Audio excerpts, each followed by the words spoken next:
Oh, die Kamera ist noch schief. Geht ja gar nicht hier.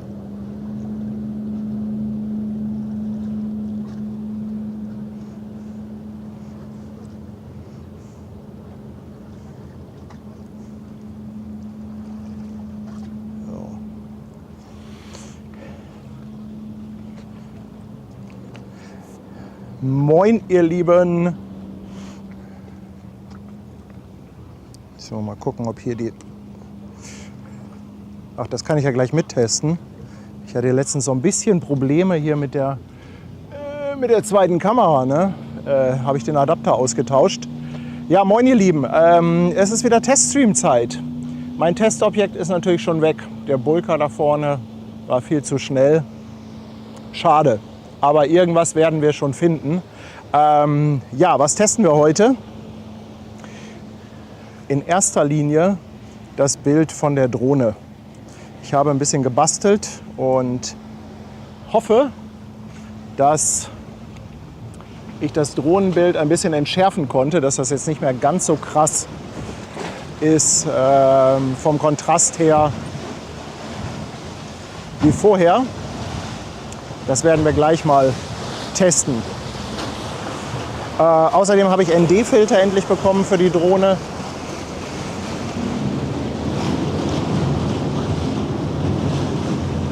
So. Leute, ihr gebt schon wieder richtig Gas hier, Mensch. Das ist ein Teststream, Hansi. 2 Euro.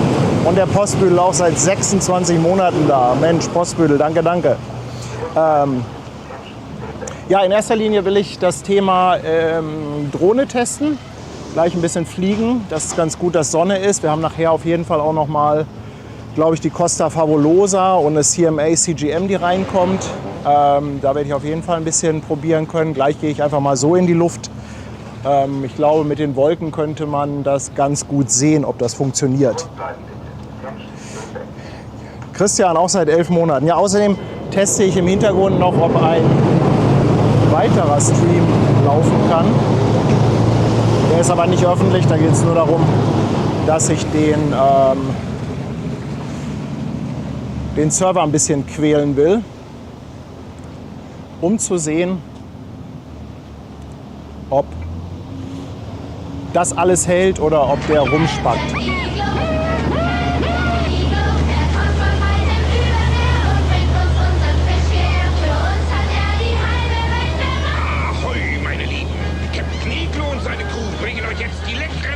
Knusprigen Fischstäbchen von Iglo. Und guckt mal, wie saftig der Seelachs ist. Für mich und meine Mannschaft gibt es nur Iglo Fischstäbchen. Die sind extra knusprig und sowas von saftig. Hurra! So.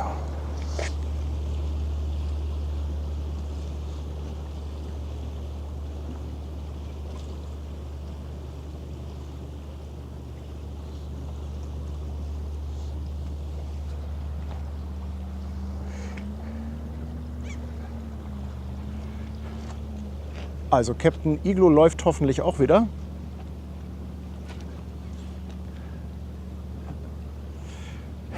Leute, was ist denn hier schon wieder los? Frank Borchardt, Teststream-Eskalation, 5 Euro, herzlichen Dank. Funfair ist ein ganzes Jahr dabei, Dankeschön. Andreas Preuß lässt 5 Euro Superchat da für Dingsbums und Gedöns. Hansi ist dabei, genau. Fischstäbchen müssen auch getestet werden. Ja. Und Mac Benzer auf Twitch, 7 Monate mit dem Prime Sub. Der Pott da hinten liegt aber satt im Wasser. Ja, sowas nennt man voll beladen. Ne? Das ist ja, eigentlich wäre das mein Testobjekt gewesen für die Drohne, aber das Ding war mal wieder viel zu schnell. Viel zu früh da. Dabi auch seit 11 Monaten dabei und Grisu seit 7 Monaten. Ja, so, wollen wir doch mal testen. Ich bin ja hier, wie gesagt, für die Drohne. Und oh, die wollen aber unbedingt ins Bild hier, oder? Ja. Die schreien ja danach. Schön mit freiem Oberkörper. Ach, ist das herrlich. Ist das herrlich. Ja, also ich starte jetzt mal die Drohne, wie gesagt, und Die große Hoffnung ist, dass wir jetzt bei Sonnenschein nicht mehr so einen fiesen Kontrast haben.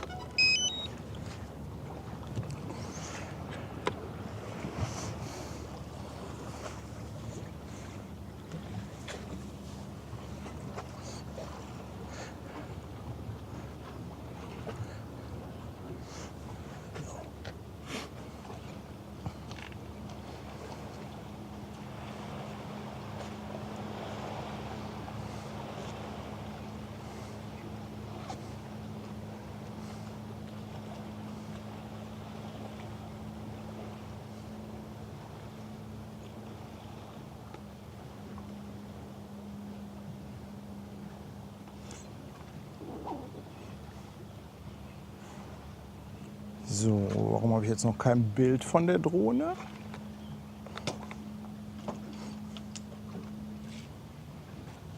Da ist es. Ah, okay, ich muss den... Ah, alles klar, da ist noch ein Zwischenschritt.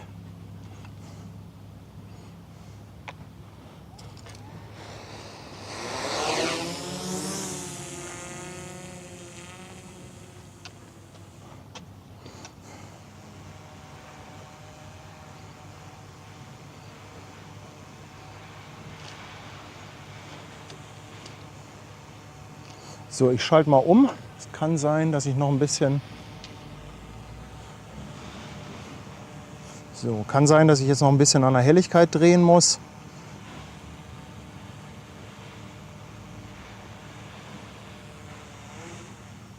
Erstmal hier den Brummer weg.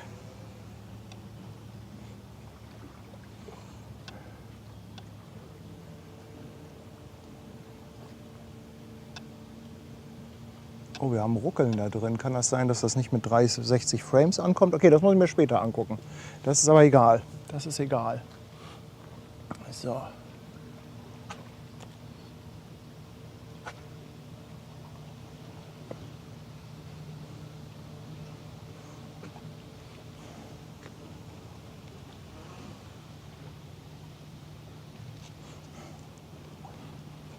So, ich muss mir das Bild jetzt allerdings selber mal aufrufen und muss mal selber den Stream hier kontrollieren. Denn wichtig ist ja das, was ankommt.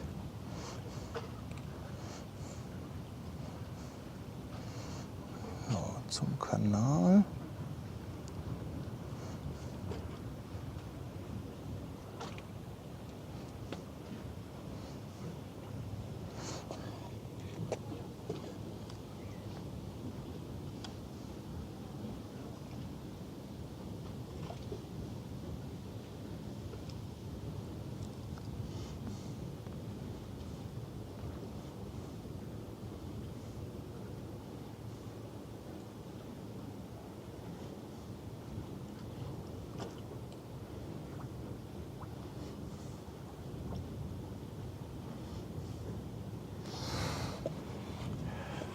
So.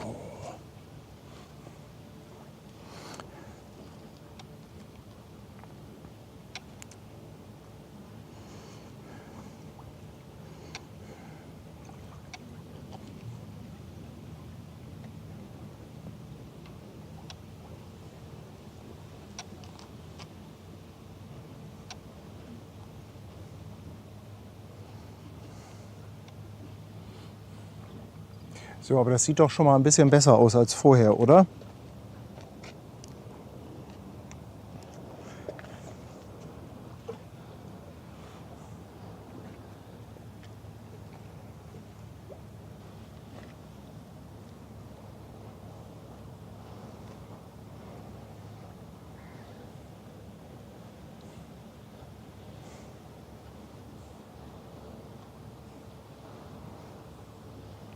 So.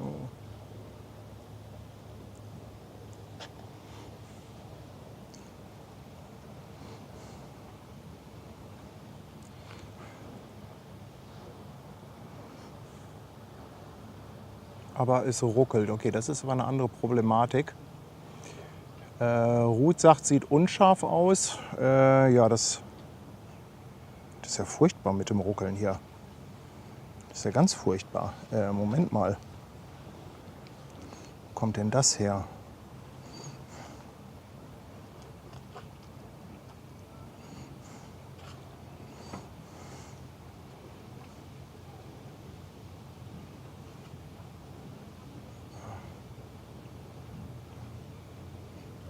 So, Moment, ich muss mal eben.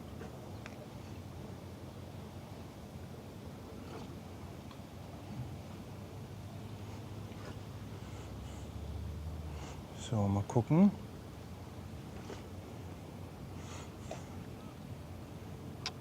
Jetzt ist besser, oder? Jetzt ist besser. Ja, jetzt haben wir eine bessere Framerate.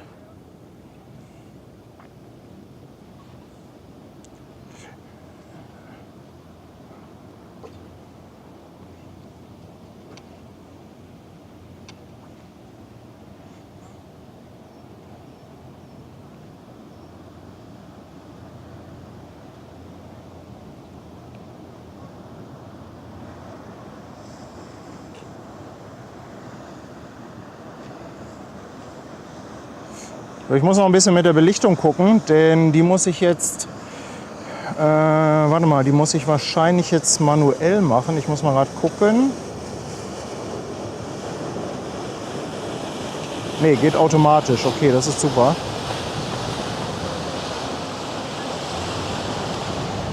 Dunkel, hell. Okay, das funktioniert.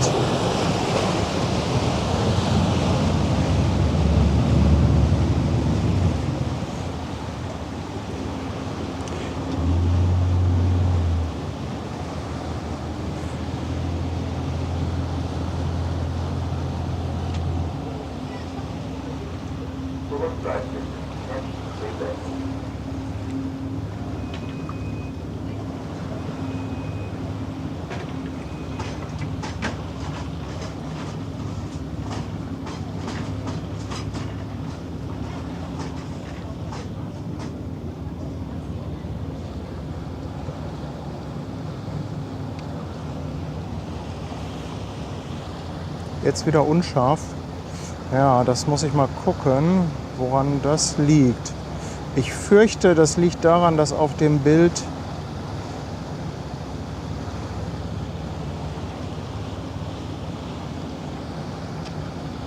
ja, Remo muss mir das mal schreiben. Der hat immer ein ganz gutes Auge. So. Remo, vielleicht kannst du mir mal in WhatsApp schreiben, was zum Bild. Ich brauche da mal eine Referenz.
So, Remo, guck jetzt noch mal, ob sich was geändert hat.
Okay. Ja, Remo, die Frage ist, ob das vorher auch war, ne? Ohne die Box dazwischen.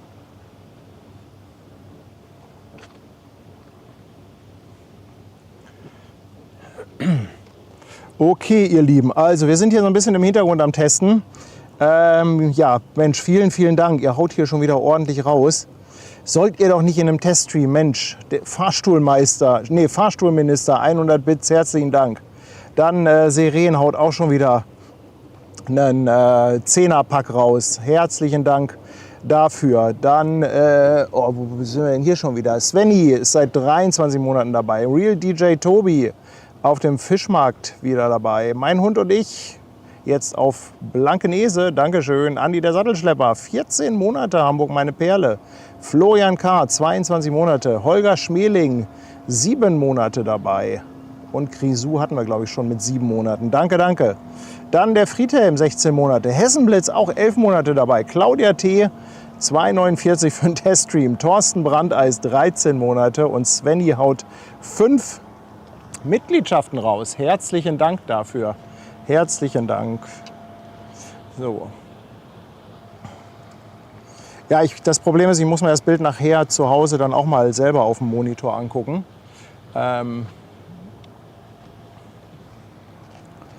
Wie das aussieht.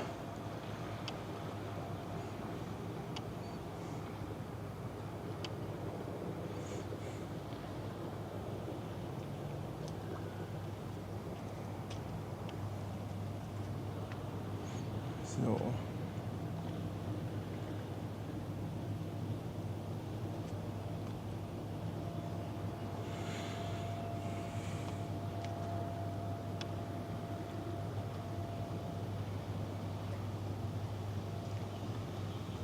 So, ich kann noch mal was probieren. Und zwar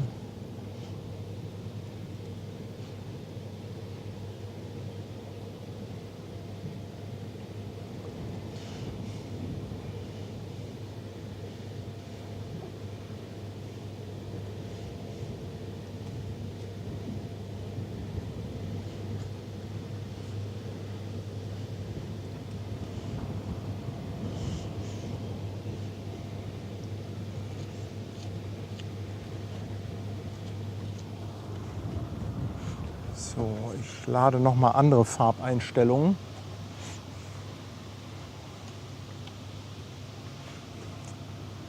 Remo, du musst mal sagen, ob das jetzt besser oder schlechter geworden ist.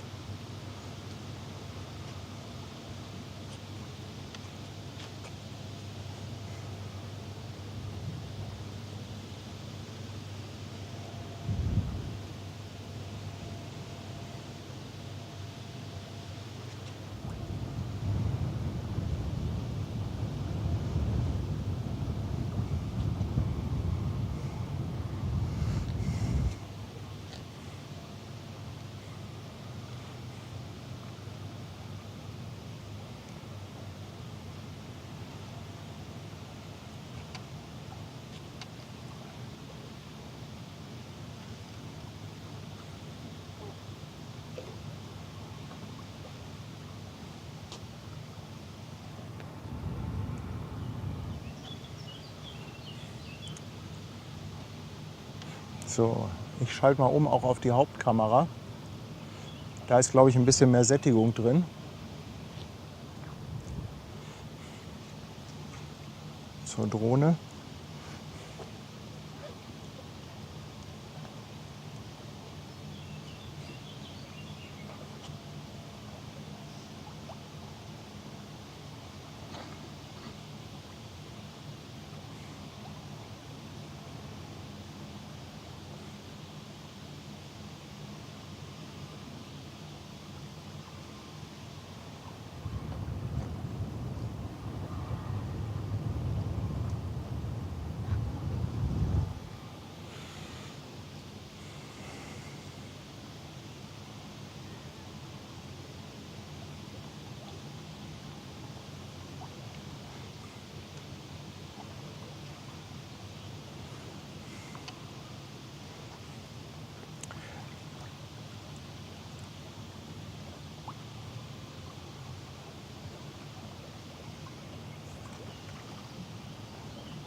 Remo, haben wir denn genug Sättigung? Weil ich hätte sonst auch noch ein Profil mit mehr Sättigung. Ich fürchte nur, dass das dann sehr quietschig wird.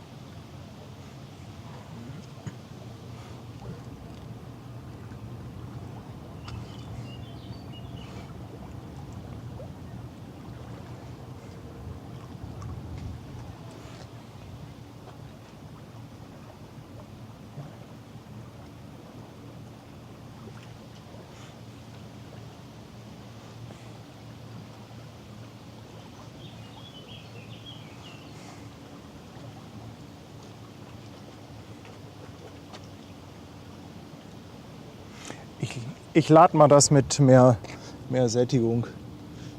Ich fürchte, das wird jetzt aber egal. Dafür ist es ja ein Teststream.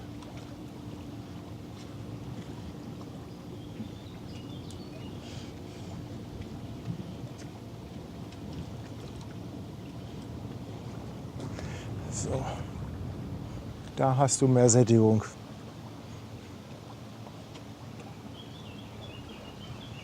Und jetzt sag mir bitte nicht, dass wir was dazwischen brauchen.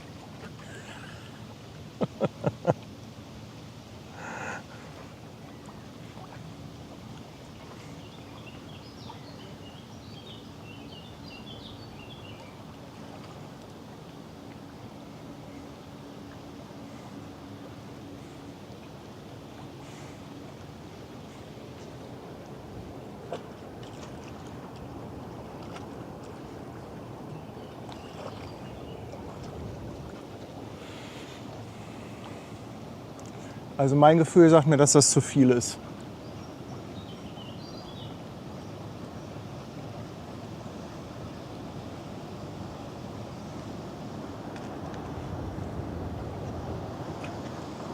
Kann man so lassen, sagst du?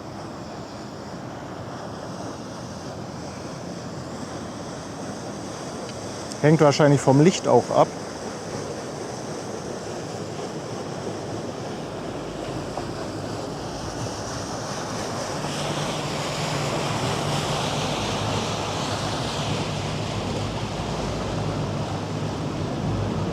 Schon eine Ecke bunter, oder?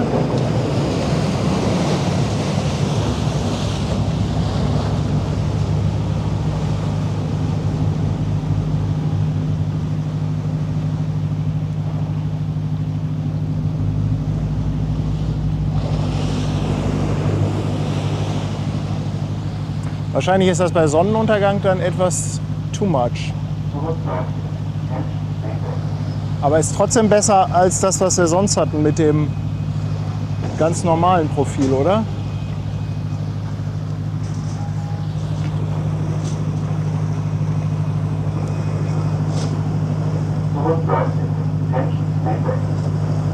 Mann, der Chat eskaliert hier schon wieder. Leute, ich lese jetzt gerade keinen Chat, weil wir das Bild hier ein bisschen abstimmen. Aber trotzdem ein paar Dankeschön. Svenny, das waren 5 Mitgliedschaften. Ja, Toni, 10 Euro, 10 Euro. Toni, thank you. Mike ist auch mit 2 Euro dabei. Der Schollinger 2 Monate auf Twitch. Tommy Eichhorst, 18 Monate. Und auch nochmal 5 Euro Superchat hinterher. Tommy, ich danke dir. Petri ist seit 4 Monaten dabei. Der Randale Ralf mit einem neuen Prime Sub.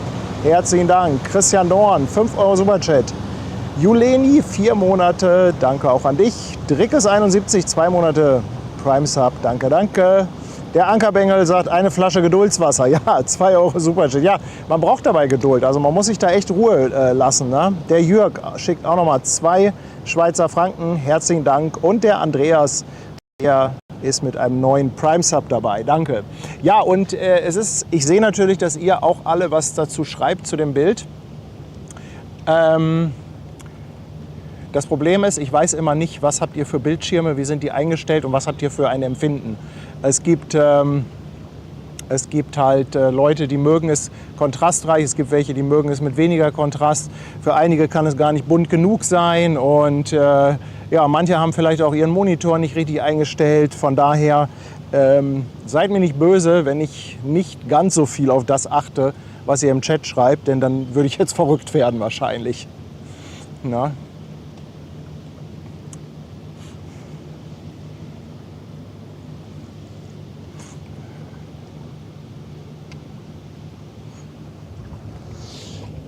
So, lassen wir Remo noch mal in Ruhe ein bisschen vergleichen.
Das ist natürlich jetzt hier ein bisschen clicky bunti blau, oder?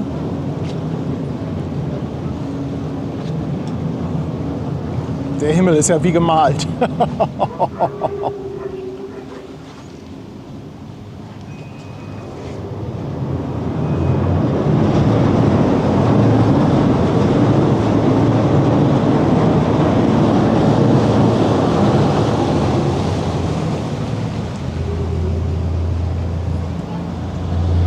Ich glaube, ich habe noch ein Profil.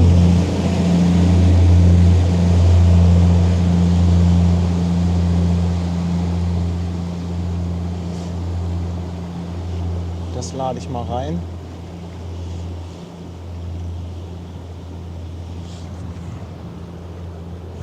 Oh, jetzt ist das Bild ein bisschen dunkel, oder? Das geht ja gar nicht. Nee, das ist ja irgendwie im Eimer. Das ist ja viel zu dunkel.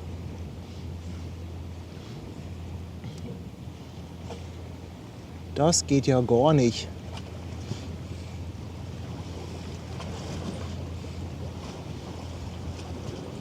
Remo, ich habe noch eine Option. Ich kann eventuell mal auf D-Log M gehen und dafür habe ich auch ein Profil. Pass mal auf, das probieren wir mal aus. Achtung, jetzt sieht es einmal erst ganz furchtbar aus. Und jetzt lade ich mal dafür, gucken, wie das aussieht.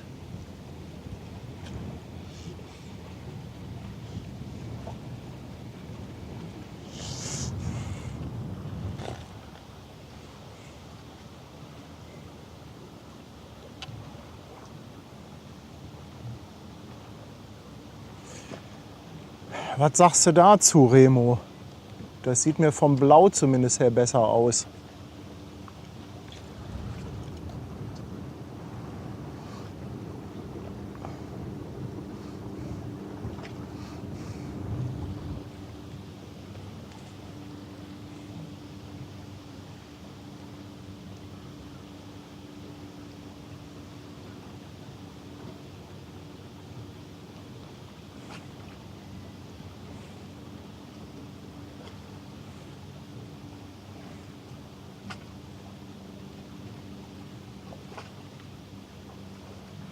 Das Problem ist halt, dass mein Vorschaumonitor, den ich hier habe, das ist auch echt so ein China-Teil. Dem kann man halt farbmäßig auch nicht so wirklich vertrauen. Ich muss mir das dann nachher zu Hause in Ruhe angucken.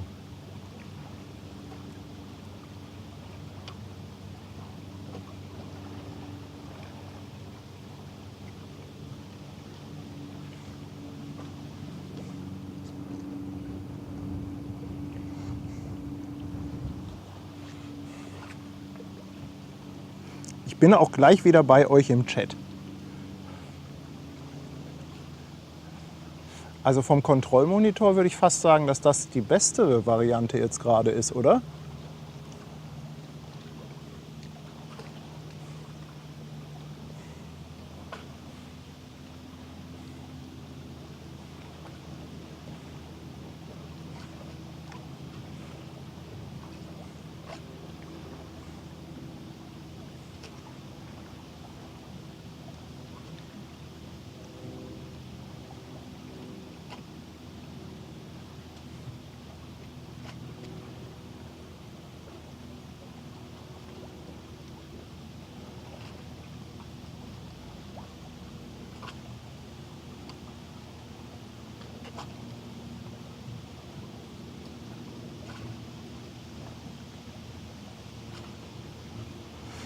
Remo, dass der Himmel so blau ist, kann natürlich auch am Weißabgleich liegen. Ne? Den habe ich jetzt auf Automatik stehen.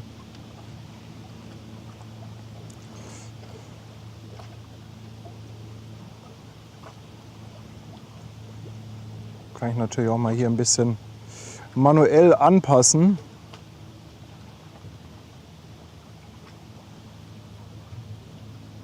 Nicht, dass er zu gelb wird.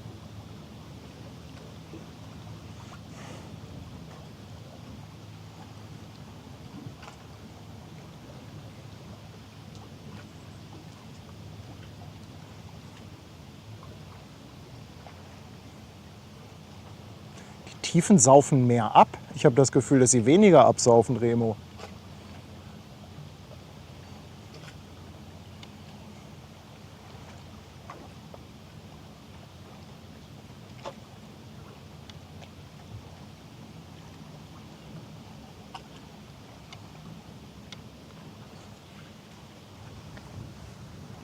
CMA kommt da, ne? Ja. Ja, die brauchen noch einen Moment. Die machen wir auf jeden Fall richtig. Also bis zur CMA, CGM haben wir uns hier hoffentlich entschieden mit der Drohne. Remo, was meinst du, so lassen erstmal?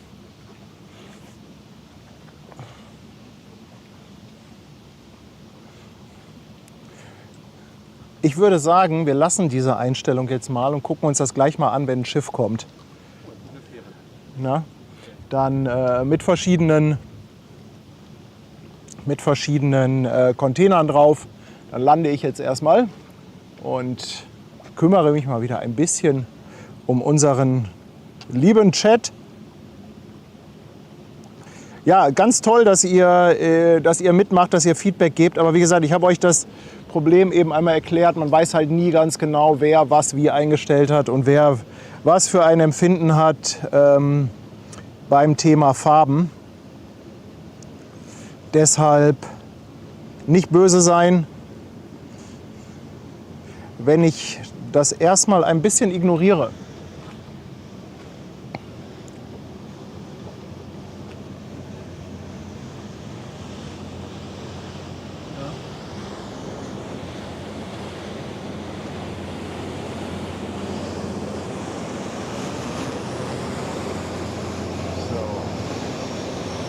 Achtung!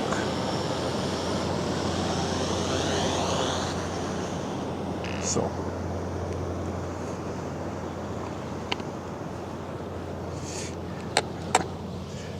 Vielleicht mal eine kleine Anekdote am Rande, was Thema Bildempfinden angeht. Ich habe vor vielen Jahren die erste Hochzeit fotografiert. Das war über einen Bekannten. Die Arbeitskollegin. Naja, und damals dachte ich natürlich, dass das alles ganz extrem künstlerisch sein muss. Habe diese Bilder alle ganz toll bearbeitet. Einen mega Vintage-Look da drauf gegeben, ja.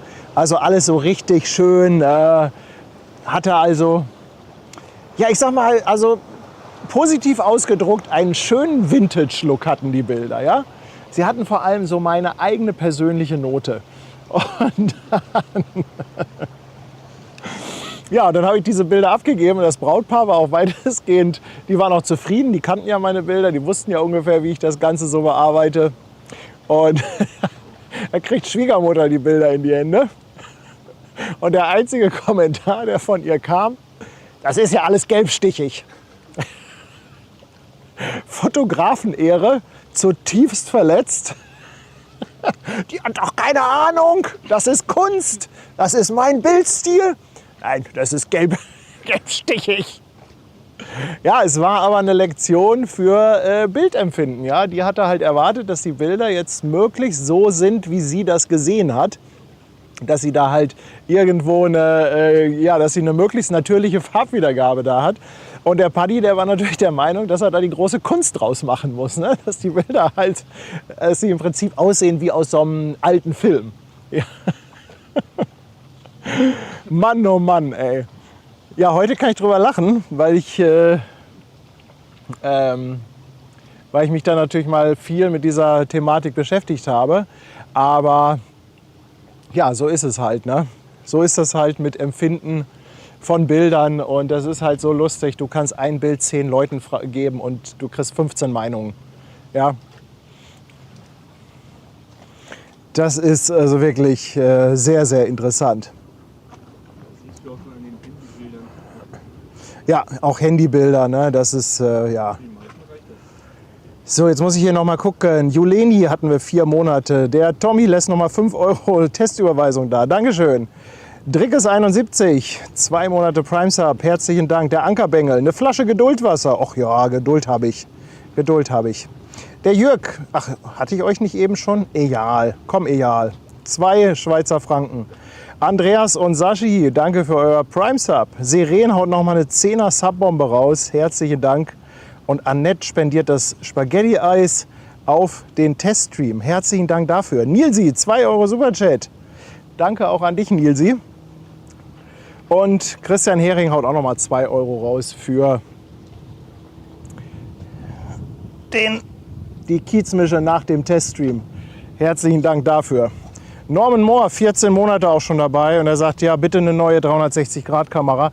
Norman, ich habe mir tatsächlich letztens mal angeguckt, was mit den 360-Grad-Kameras so ist. Das Problem ist, die werden alle nicht so richtig besser, ne? Die sind alle so ein bisschen, also von der Auflösung, Qualität, du kannst keine 360-Grad-Kamera. Ich habe extra nach Überhitzung gesucht, ne? Selbst das neueste Modell hier, diese 360, wie heißt die, X5 oder so, habe ich gleich gegoogelt, was ist da mit Overheating? Ja, 15 Minuten, ne? Schreiben die meisten. 15, 20 Minuten Overheating, zack, geht das Ding aus. Musste wieder die Auflösung runterdrehen, ne? Also das ist echt noch so ein bisschen in den Kinderschuhen. Zumindest was halt so Langzeitaufnahmen angeht. Und Alida ist auch seit 12 Monaten dabei. 1 Jahr. Und hat nichts bereut. Herzlichen Dank. Herzlichen Dank.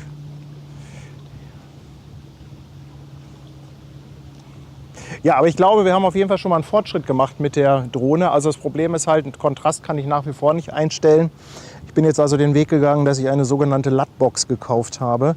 Das heißt, das Bild wird quasi mit ganz wenig Kontrast, also ich sag mal laienhaft ausgedrückt, ein unbearbeitetes Bild wird da reingegeben und dann kann man da ein Farbprofil reinladen. Das habt ihr ja eben mitbekommen, diese Farbprofile, die habe ich geladen. Und damit kann man dann versuchen, das Bild ja, möglichst in Anführungszeichen normal aussehen zu lassen. Und das ist auf jeden Fall schon mal ein großer Fortschritt, aber es ist auch noch nicht perfekt, weil natürlich das Feintuning fehlt, ne? Ich hätte natürlich viel lieber einen Regler, an dem ich sagen kann, ich möchte den Kontrast immer mal wieder so ein klein bisschen ja, hoch oder runter, genauso die Sättigung so ein bisschen hoch oder runter. Da muss man einfach sagen, das ist echt in den Kinderschuhen, ne? Bei der Drohne. Also was bei normalen großen Kameras überhaupt kein Thema ist, die ganzen Einstellungen vorzunehmen, kriegst eine ganz andere Bildqualität raus. Und diese Drohnen, die sind halt einfach darauf ausgelegt, dass du das Bild hinterher nachbearbeitest. Aber ich hoffe, dass wir da zumindest schon mal so einen kleinen Schritt weiter sind. Jetzt mit dieser Lösung.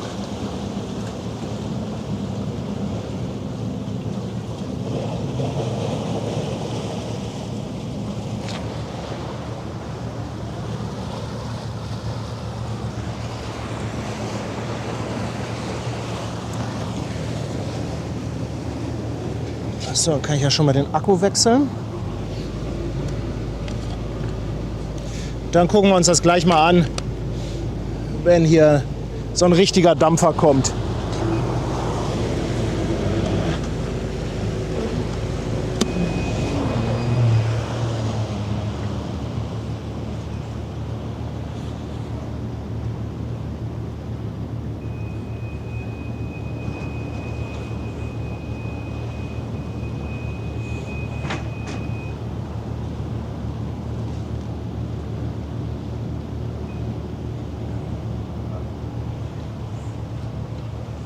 Marc sagt, er benötigt einen neuen Fernseher. Ja, also wisst ihr, was auch das Problem mit Fernsehern ist? Diese Fernseher, die haben alle mittlerweile so Bildverbesserer drin. Die haben dann so eine Einstellung, irgendwie Bild verbessern und die machen es damit eigentlich nur noch schlimmer. Die heben nämlich auch Kontrast an, die heben die Schärfe an, die machen die Farbe ganz unnatürlich und teilweise sehen da gerade so Hollywood-Filme, die sehen furchtbar aus. Also auch Fernseher einstellen. Ne? Ich kann euch echt nur empfehlen, wenn ihr euch einen neuen Fernseher kauft, fangt damit an, alles erstmal abzuschalten. Also am besten erstmal auf 0, bevor ihr irgendetwas einschaltet. Ach, guck mal, da kommt die Grasburg. Frisch getauft. Der Grashüpfer, ach nee, die ist ja gelb. Die Zitronenjette.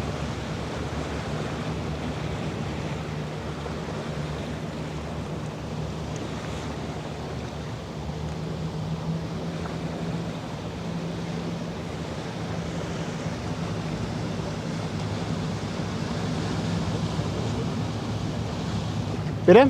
Du willst stören? Klar, gerne. Moin. Ich weiß, dass du gleich auch mit der Drohne fliegen wirst, ne?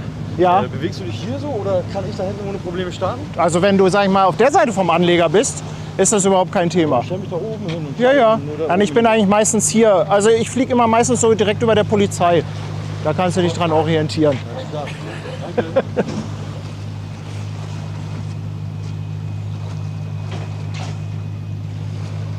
Ja, die Fabulosa wollte ich eigentlich auch noch mitnehmen. Ist ja auch noch mal ein schönes Testobjekt.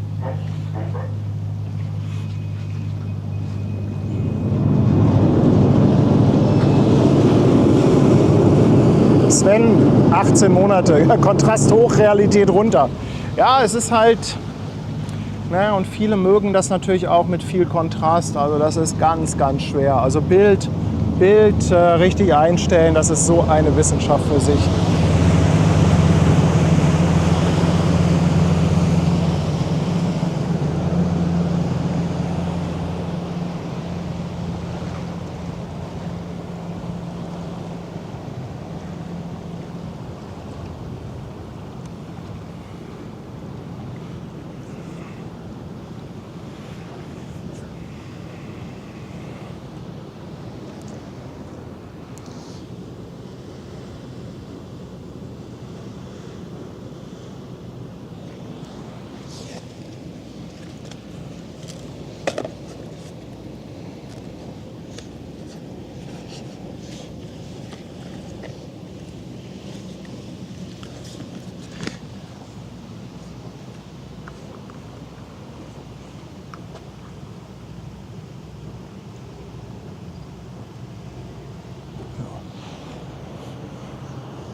Also da kommt auf jeden Fall mal ein schöner 400 Meter Dampfer.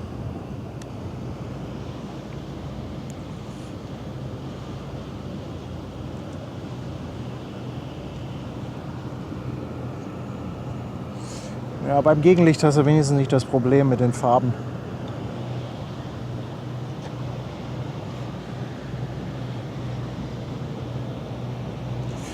Annette, ich danke dir für eine verschenkte Mitgliedschaft. Danke, danke.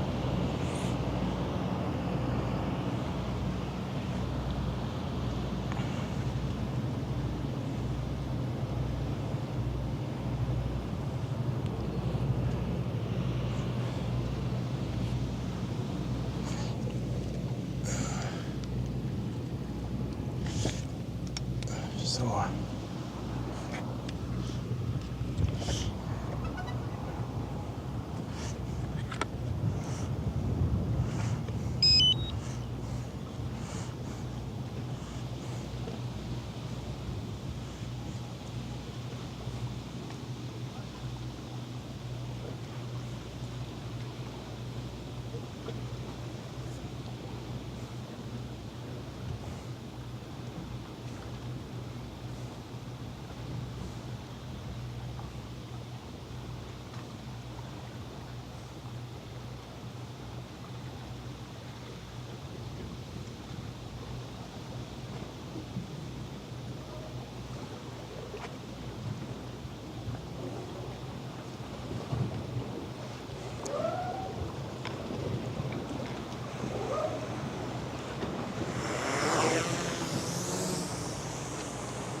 Remo, zur Info, ich lasse jetzt mal den Weißabgleich auf Automatik, weil mir das gerade sonst zu viel ist, worauf ich mich konzentrieren muss.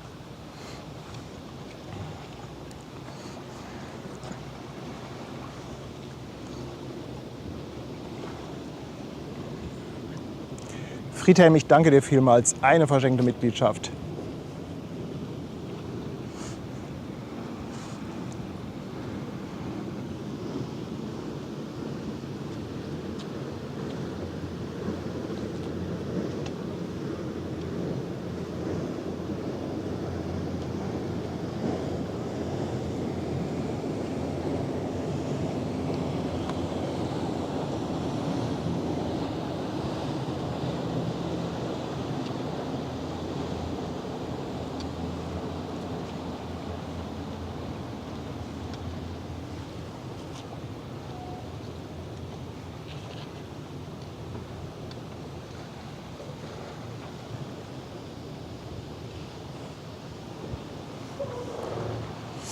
Der Sattelschlepper Andi, auch nochmal 5 verschenkte.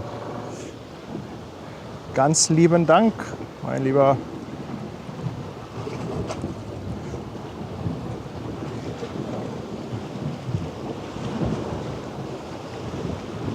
Ach, Tanja fragt nach, wann die Mürrische Möwe kommt. Ja, unser Kaffee Mürrische Möwe ist ein bisschen am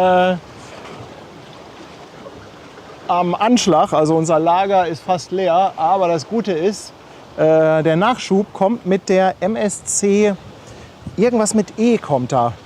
Elena oder könnt ihr mal schauen, da müsste irgendeine, die kommt morgen früh um 9, eine MSC mit E. Dann kommt auf jeden Fall Kaffeenachschub.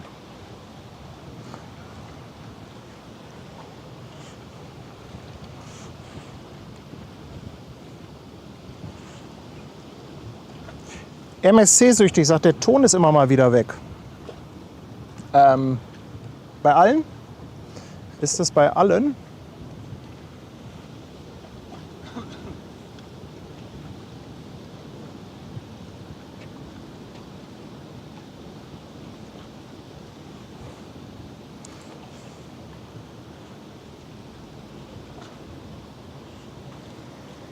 Okay, also die meisten sagen, dass es bei ihnen nicht ist.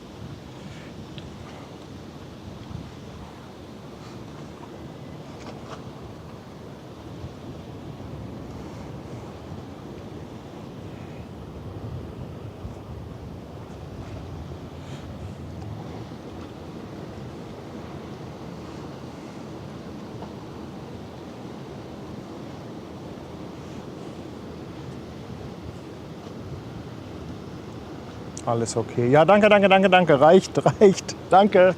Herzlichen Dank, ihr Lieben.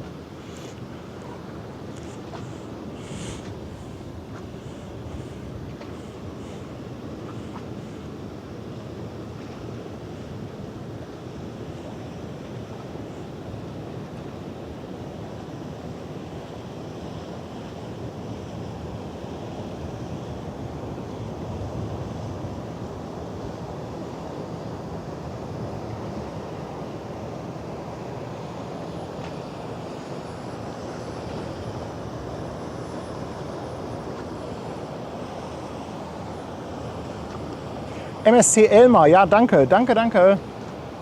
MSC Elmar.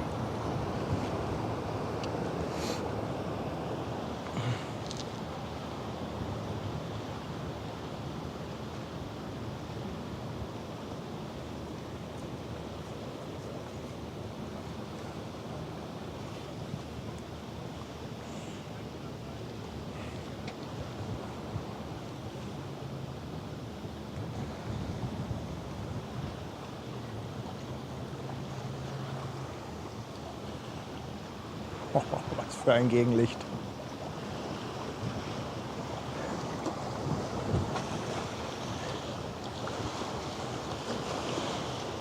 Ja, Pikai, den Regen kannst du ruhig in Bad Salzuffeln lassen. Das ist weit genug weg.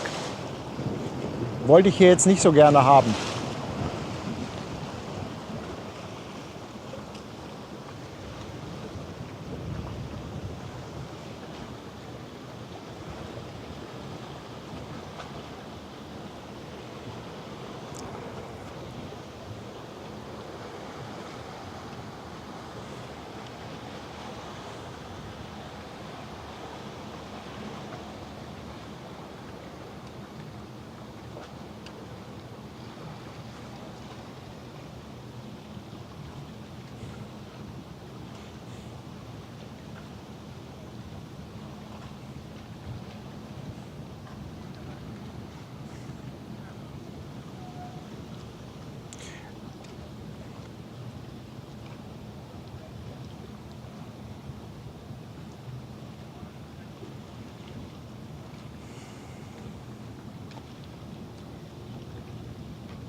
Reinhard sieht den Dampfer vom Hotel aus, im Rüschpark. Ja, da ist er jetzt ungefähr. Das passt von der Höhe.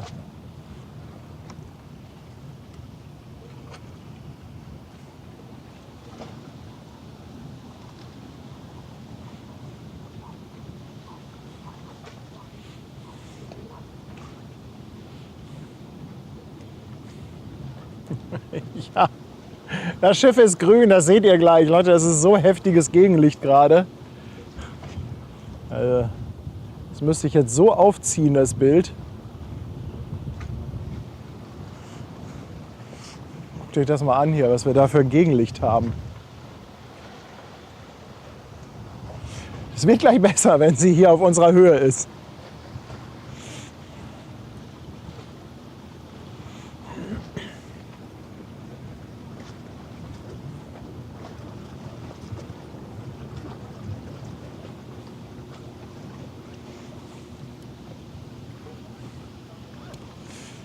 Ja, Sonne, Fluch und Segen, ne? Bei der Fotografie. Zu viel ist auch nicht. Zu viel ist auch Mist.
Kommt ein Loveboat.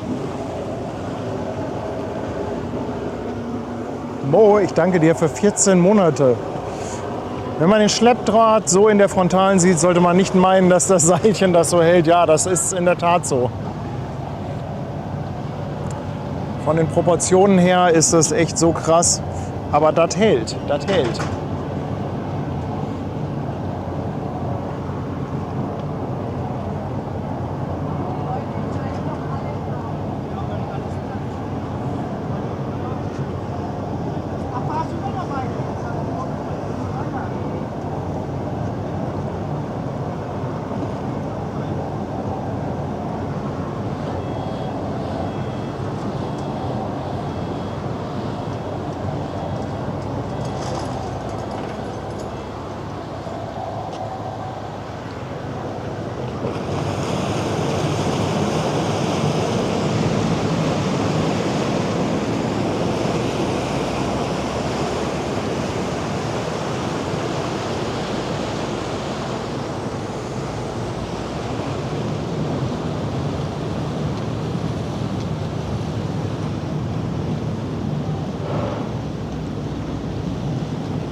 Gut, genau, das war die neue, die Grasbrook.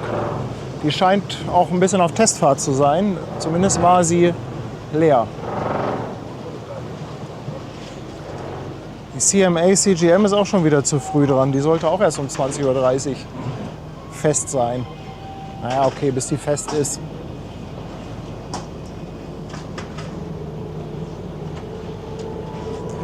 Dauert ja auch einen kleinen Moment.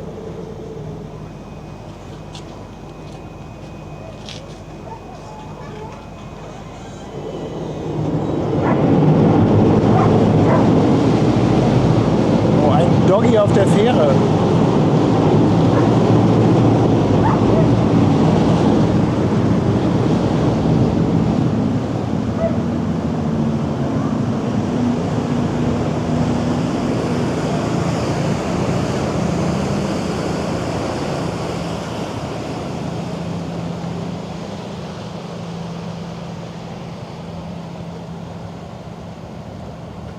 Remo gleich.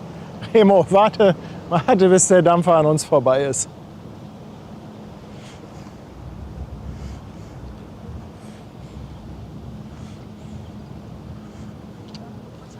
Hallo. Ich denke, das gibt's ja gar nicht. Ewig bin ich nicht hier gewesen und dann sehe ich dich hier stehen. Ich kann auch leider kein Internet, die Dinger hier sehen, die Streams. Kannst du nicht sehen? Ich habe den Dings da, wie heißt denn das, Internet-Telefon wieder gewechselt. Und das dauert und dauert, bis die das freischalten. Okay. Übermorgen kommt ein Techniker und ich hoffe, dass das endlich mal klappt. Und ich wollte dir sagen, diese Einfahrt von der Kreuzfahrt an diesem Morgen, Das war schön, oder? also du hast Ja. mir nochmal deutlich gemacht, dass Hamburg eigentlich auch meine Zuhause ist und meine Heimat. Das war mir Es immer ist so, einfach- war immer so ein bisschen, Es nee, ist einfach die schönste Stadt. es ist wirklich, Zumindest wenn man Schiffe mag. ja, ich dann bin ist das mein definitiv, Großvater ja. hat ja hier im Hafen gearbeitet. Ja. Und also, das wollte ich dir auf jeden Fall mal mitteilen. Dankeschön. Das war ja echt berührend. Ja, das fand ich auch vor allem dann, was die Brigitte da gemacht hat. Und dann hinterher noch die Abholung von Elas, das war schon echt schön. Ja, aber wird das nicht allmählich langweilig bei Containerschiffen? Nee, nein, Containerschiffe werden nicht langweilig. Nein, überhaupt nicht. Verstehe den Einwand nicht. Ja, jetzt wo ich wieder mal hier bin, finde ich das auch wieder beeindruckend. Ja, wir müssen jetzt nur irgendwie mal mit diesem Licht hier klarkommen. Das ist gerade, aber gleich ist er vorbei.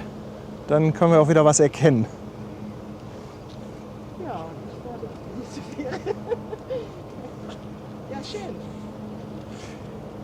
Ja, schön, dass du da warst. Ja, schön, dich zu sehen und dann ja auch mal im Hintergrund sehen. Tschüss, ich danke dir vielmals. 2 Euro.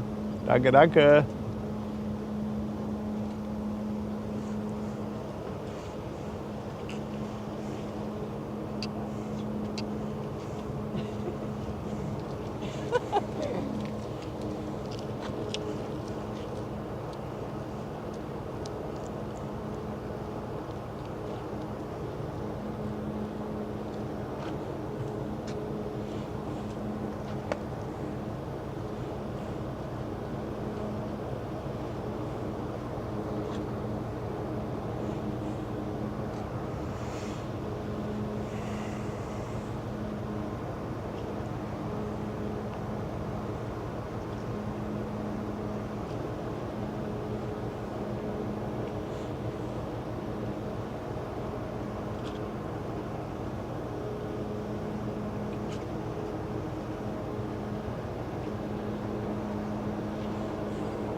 Viele Leute. Wo denn? Ach, da oben, ja.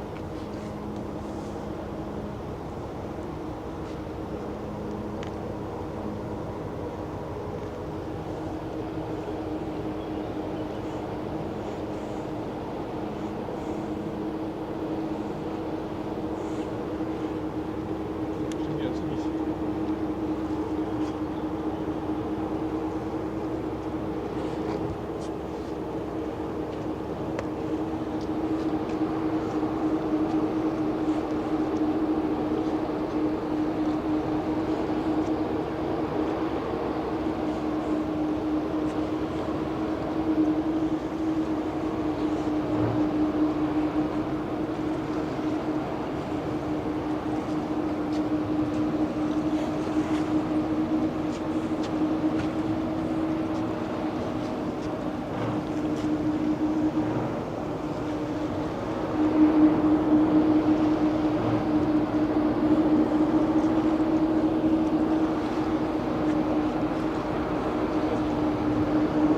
Ja, hinten stehen auch noch 2.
Markus, ganz genau. Also die Polizei sperrt jetzt ab, damit das Schiff drehen kann.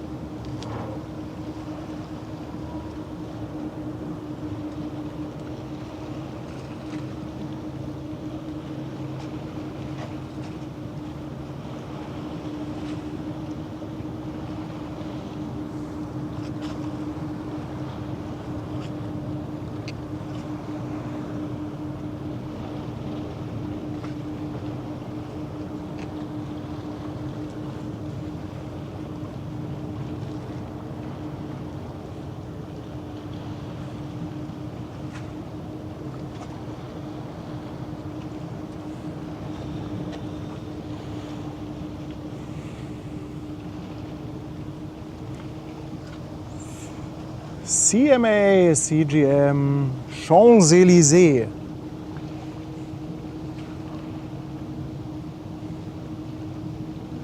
Oder auch Champs-Élysées, wie der Englischfachmann sagen würde.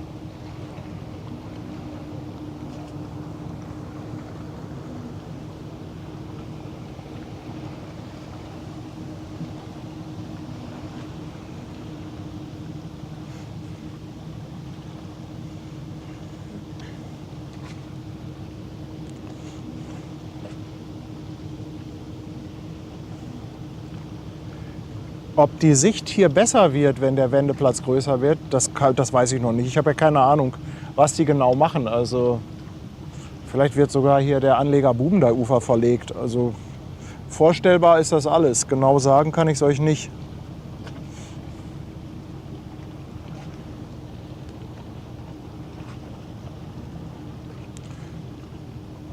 So, und die Costa geht auch gleich raus, oder? 20 Uhr. Ich wollte die ganz gerne. Ich glaube, wir haben bildtechnisch aber zumindest einen Schritt gemacht. Perfekt ist das nicht, aber zumindest ist schon mal dieser fiese Kontrast etwas abgemildert. Da Chris grüßt von Helgoland. Liebe Grüße zurück. Danke. 2 Euro. Herzlichen Dank. Ah, der Lotse ist bei der Costa. Okay, ja, die nehmen wir doch auch noch mit. Auf jeden Fall.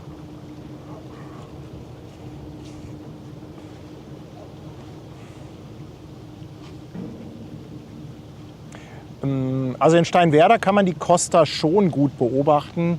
Nee, gut würde ich in Anführungszeichen setzen. Von hinten kommt man eigentlich ganz schön dran. Aber wirklich gut ist das eigentlich in Steinwerder nicht.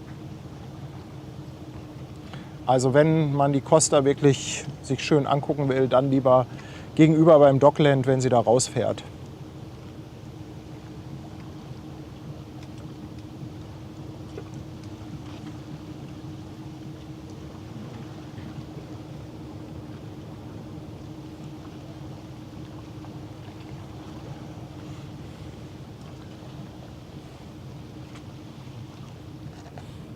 Ich verstehe auch gar nicht, warum sie die Costa jetzt nach Steinwerder gelegt haben.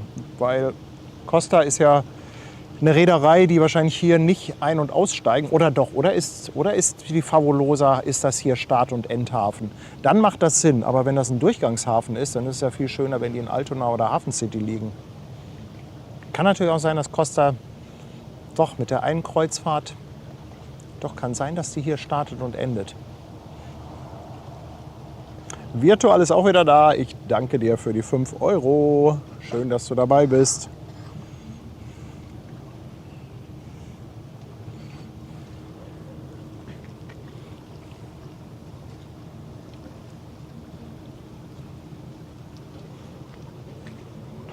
Ja, die Hanoi Express, die habe ich auch auf dem Zettel. Die kommt, glaube ich, Ende Juli.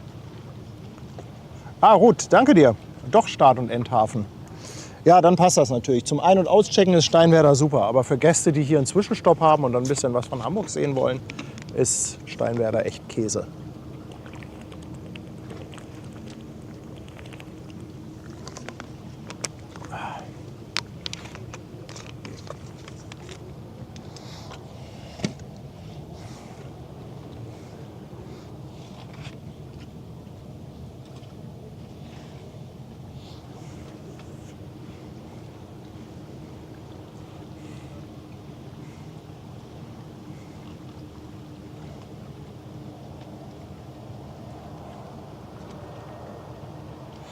Holgi, 2 Euro für eine Ladedrohne zum Betanken in der Luft.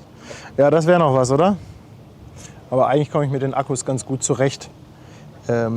Nur heute habe ich jetzt nicht zwischengeladen. Das sollte ich vielleicht auch mal tun. Dass ich die Akkus hier auch mal ans Ladegerät hänge. Wobei eigentlich reicht das, wenn ich noch einen für die Costa habe.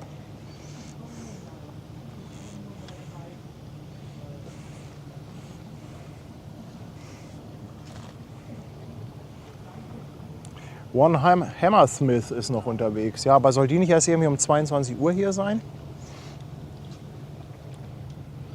Wäre natürlich schön, wenn man mal endlich wieder einen Sonnenuntergang im Stream hätte. Schauen wir mal.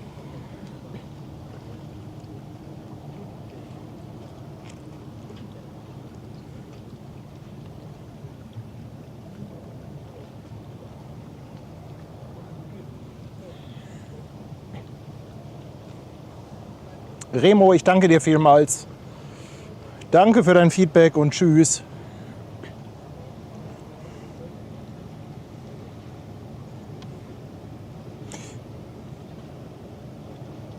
Kirsi, nein, das Büro haben wir nicht mehr. Das haben wir zu wenig genutzt und dafür war es dann einfach zu teuer.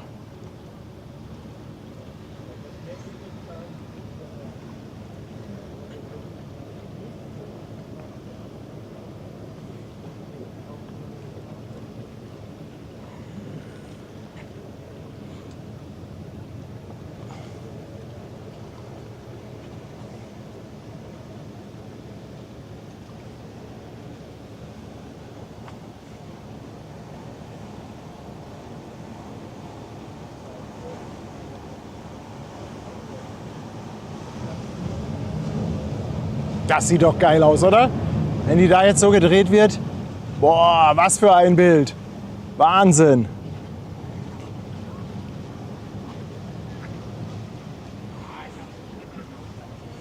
Kirsi ist tatsächlich ein bisschen schade, aber man muss dann auch irgendwann so ein bisschen wirtschaftlich denken bei der Geschichte.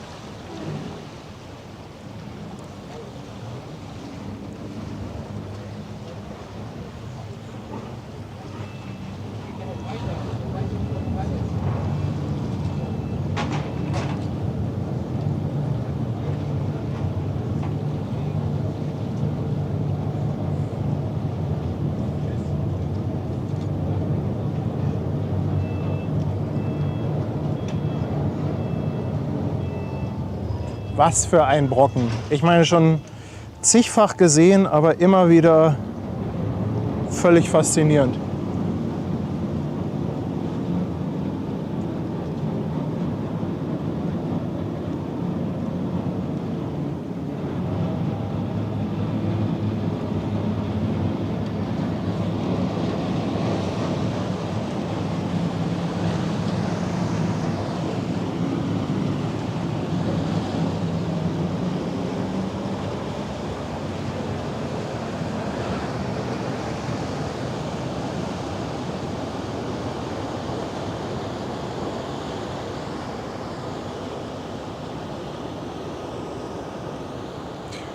Oh, ich glaube, der Schlepper muss mal schnell die Seite wechseln.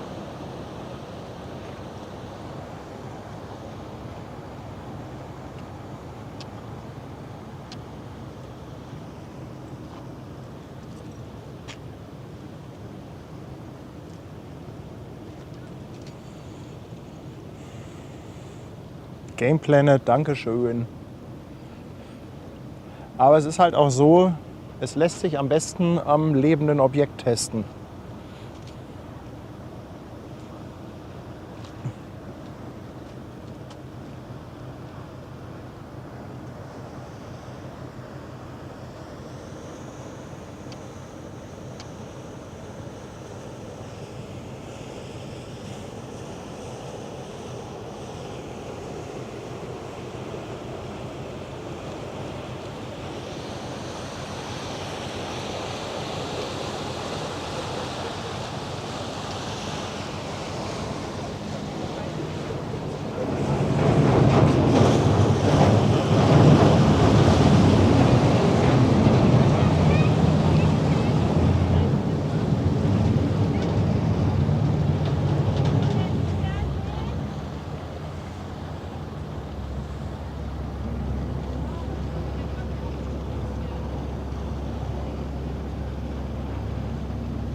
Helga, ich danke dir vielmals. 20 € für einen Banner mit der Aufschrift Bitte ein Horn.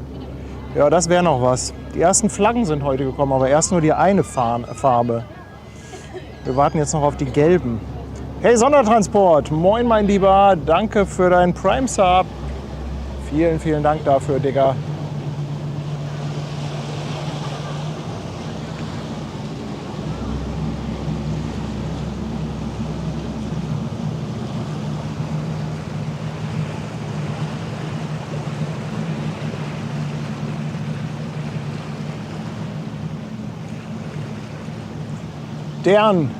Der Nordlicht, 10 €, Dankeschön.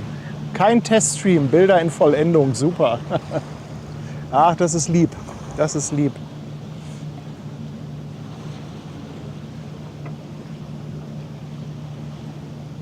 Christian sagt, das Farbe ist noch ein bisschen, ja Christian, das hat Remo auch gesagt.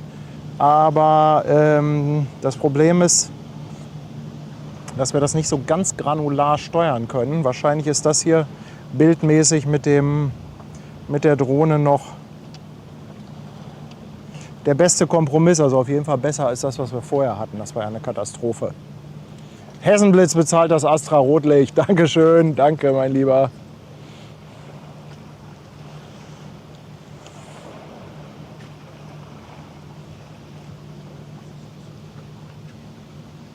Alle, die später reingekommen sind, heute habe ich noch mal ein bisschen Farbe und Kontrast bei der Drohne getestet. Das ließ sich ja leider nicht regeln. Ich habe jetzt aber eine Lösung gefunden, die zumindest ein klein bisschen Linderung verschafft. Nicht perfekt, aber auf jeden Fall schon mal ein bisschen besser als das, was wir vorher hatten.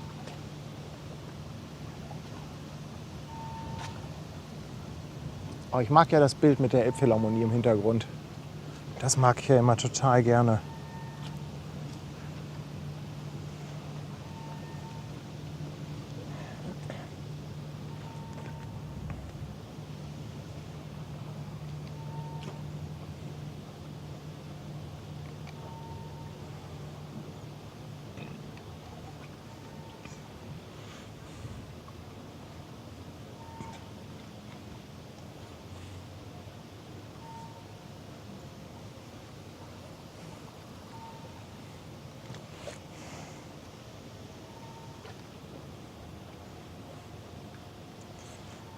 Parallel teste ich dann hier noch was, da kriegt ihr aber gar nichts von mit einem zweiten Stream, der im Hintergrund läuft. Das ist aber einfach nur ein Lasttest für den Server.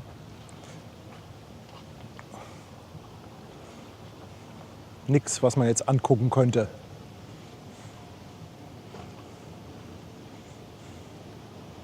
Michael, ich danke dir. 10 € für den Technik-Nerd mit den schönen Bildern. Ich bekenne mich schuldig. Ja, da habe ich aber auch echt so einen Tick. Das macht mich auch kirre. Also ihr glaubt gar nicht, wie wahnsinnig ich geworden bin mit dem Drohnenbild letztens.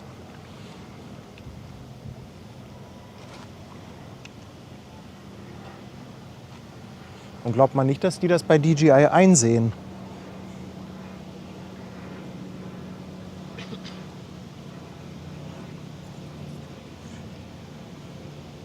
Bei der Konversation mit dem Support war ich mir nicht sicher, ob das Copy und Paste war oder ein KI-Bot. Hätte beides sein können. Monster, nein, ich halte euch kein Content vor. Aber das ist etwas, was im Hintergrund getestet werden muss. Sorry.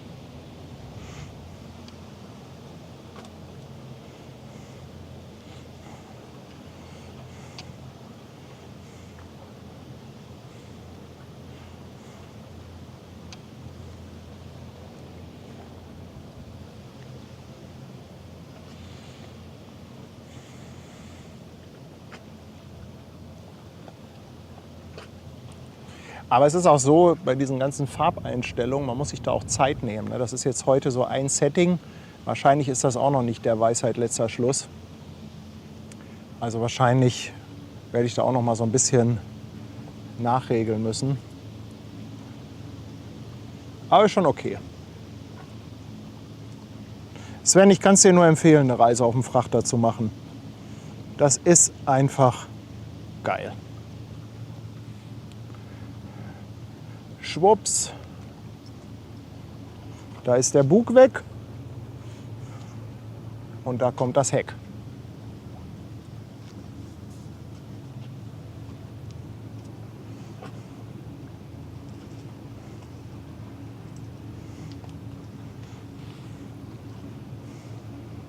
Meldung, was du sagst?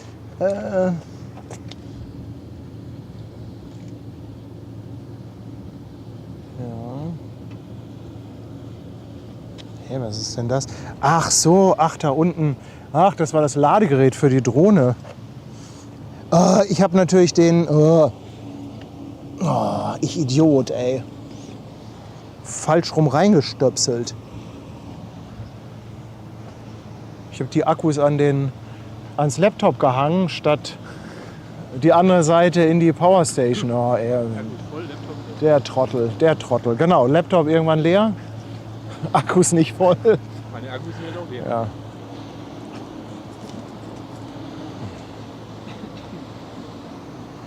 So.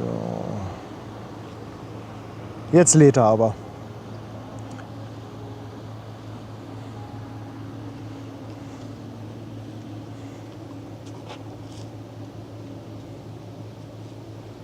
Aber ich bin wieder etwas zu früh gestartet. Das muss ich mir mal merken. Ich habe jetzt noch 27%. Wäre besser, wenn wir jetzt noch ein paar Prozent mehr hätten.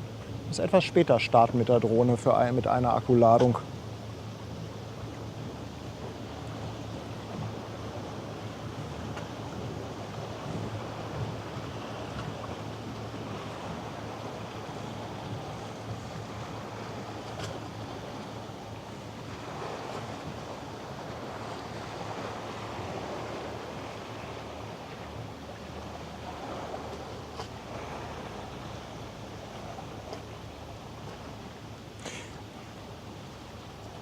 Aber ich will auch noch mal eine kurze Flugpause machen, bevor die Costa gleich rausgeht.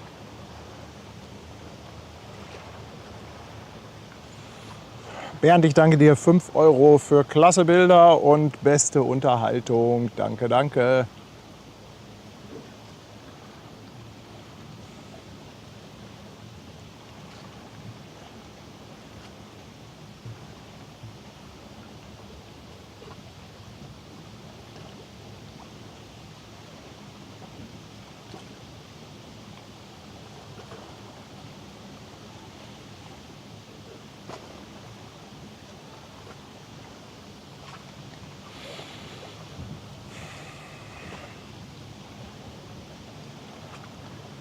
Ja, aber die Ladedrohne ablegen, Holgi, ja, ganz genau.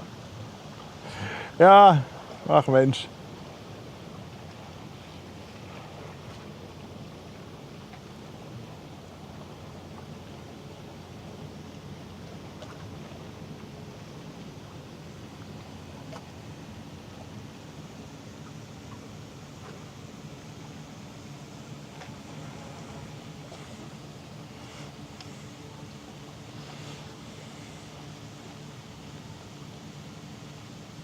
Kengo fragt, wie viele Stecker betätige ich. Ja, ich habe einfach zu viele Optionen hier, aber es geht ganz gut. Es geht ganz gut. Umstellung auf Dieseldrohne, Andi. Ja, danke dir für 5 Schweizer Franken. Eileen, also die Evergreen, man kann eigentlich nicht sagen, ob die B- oder entladen wird, weil das ist halt immer so ein... es wird halt immer beides gemacht. Ne? Sie werden ja nie komplett entladen. Es gehen immer ein paar Container rauf und ein paar Container runter. Deshalb kann man das nicht konkret sagen.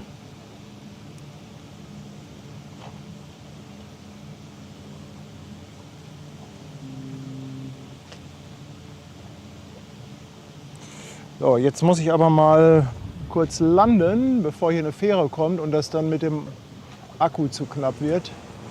Die muss ich nämlich auch immer einrechnen.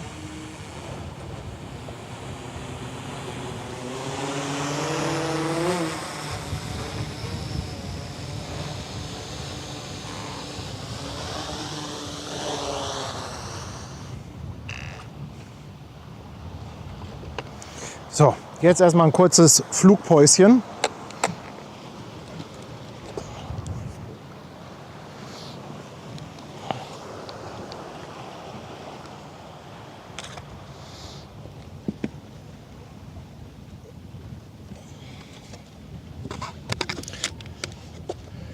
Habt ihr noch Bock auf die Costa? Ich frage mal für einen Freund. Ja, ich weiß, rhetorische Frage, ich weiß.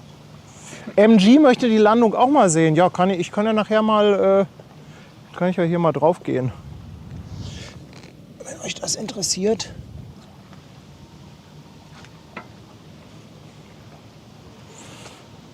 So, ein kleines Päuschen, ihr Lieben.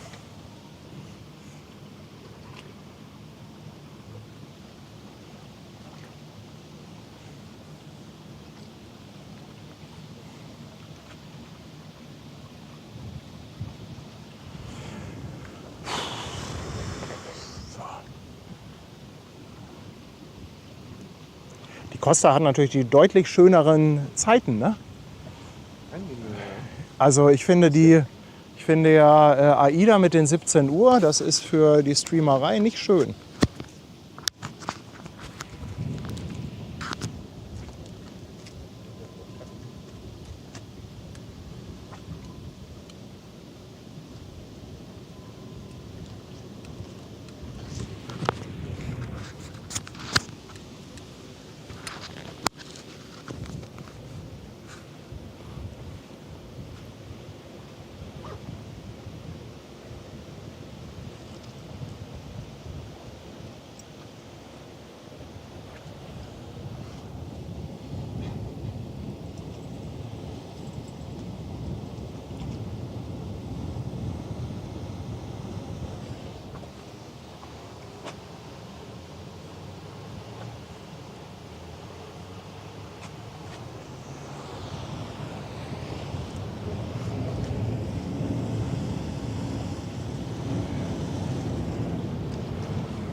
Um ehrlich zu sein, will ich mit so einer Frage ja nur ein bisschen Zuspruch von euch haben. Fishing for Compliments nennt man das.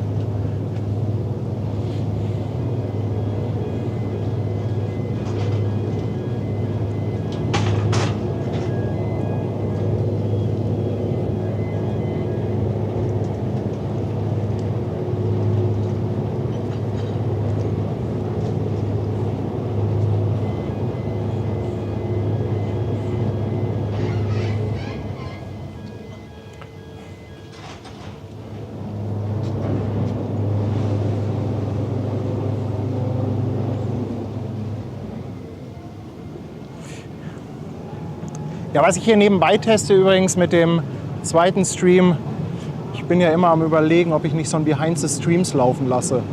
Behind the Scenes mit quasi einem zweiten Stream parallel, wo man so ein bisschen gucken kann, was hier hinter den Kulissen abgeht. Und da bin ich gerade dabei, das alles so ein bisschen zurecht zu basteln. Ist noch nicht ganz fertig, aber sah schon mal ganz gut aus. Nee, habe ich ausgemacht, den zweiten. Der ist jetzt aus.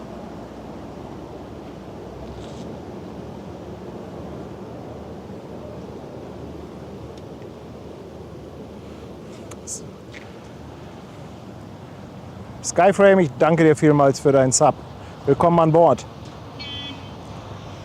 Wer hupt denn da schon wieder? Da ist doch die Falkenstein.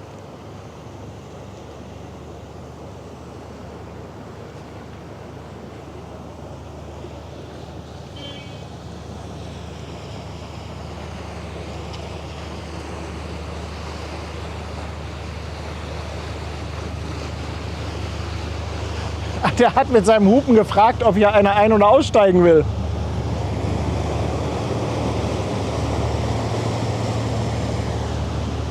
Sehr clever.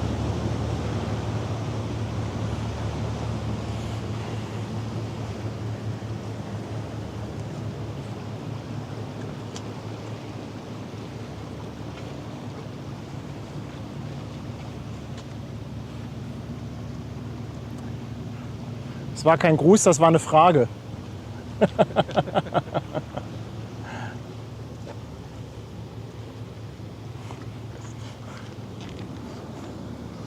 Also wenn das alles klappt mit dem Behind the Scenes, wird es das demnächst irgendwann geben.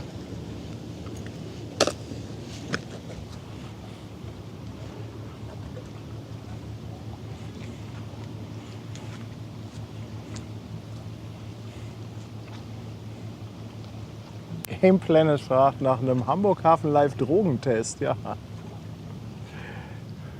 Aber Hamburg Hafen Live ist eine legale Droge.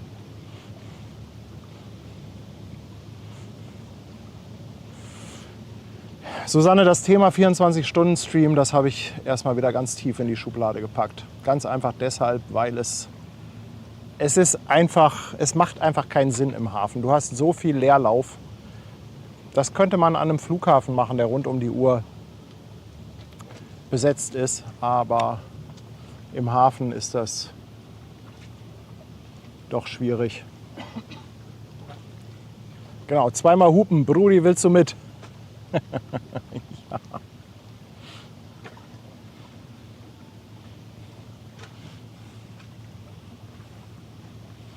Da kommt die Amazone.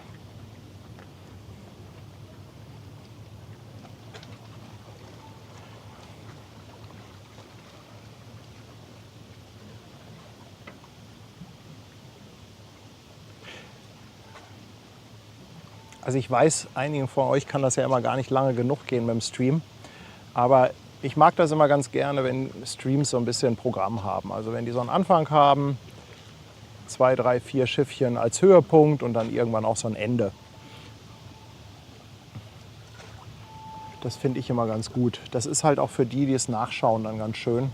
Wenn man genau weiß, da passiert dann auch in dieser Zeit etwas. Ja, die machen Paarlauf, die beiden, genau.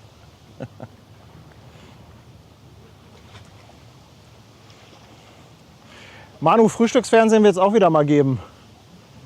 Wenn jetzt demnächst mal wieder gutes Wetter ist. Vielleicht hat Ben ja noch mal Bock irgendwann am Wochenende. So ein bisschen Sonnenaufgang. Im Moment ist ja noch ekelhaft früh, der Sonnenaufgang, oder? Ist der noch vor 5 oder sind wir schon nach 5 wieder?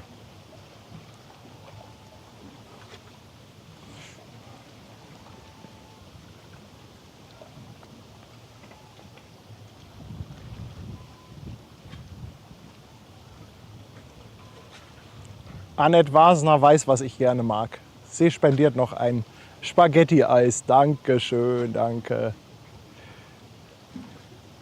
Ja, Tube Radio, 3 Stunden, ich finde auch, das ist so, 3 Stunden ist auch immer so eine Grenze. Ne? Wenn so ein Stream so 3 Stunden läuft, irgendwann finde ich, ja, dann, also ich selber baue dann auch ab, also ich sag mal so geistig, irgendwann ist es dann halt nur noch Quälerei. Und ja, wenn dann halt richtig Action ist, dann auch gerne mal länger, aber ansonsten, ich sag mal, alles so im 2 bis 3 Stunden Bereich ist das immer ganz gut. Wie lange ich mit einem Akku fliegen kann? Also es ist so, diese Drohne, die neue, die Akkulaufzeit ist angegeben mit 53 Minuten. Das ist natürlich ein Laborwert. Ich habe es in der Realität auf knapp über 40 Minuten gebracht. Dazu muss man sagen, bei mir ist es so, dass die Drohne sehr viel steht. Also ich lasse die ja sehr oft einfach in der Luft stehen, um einfach einen zusätzlichen Kamerawinkel zu haben. Ich fliege ja gar nicht so viel hin und her. Und das Stehen in der Luft, man glaubt es kaum, das verbraucht am meisten Strom, weil dieses sogenannte Hovern, also wirklich auf der Stelle stehen, da muss die Drohne mehr ackern, als wenn sie fliegt. Und deshalb verbraucht sie da halt deutlich mehr Akku. Ich denke mal, wenn ich jetzt fliege, ich könnte mir vorstellen, dass man es vielleicht auf 43, 44, 45 Minuten schafft. Aber ich finde, 40 Minuten ist auch schon echt ein super Wert.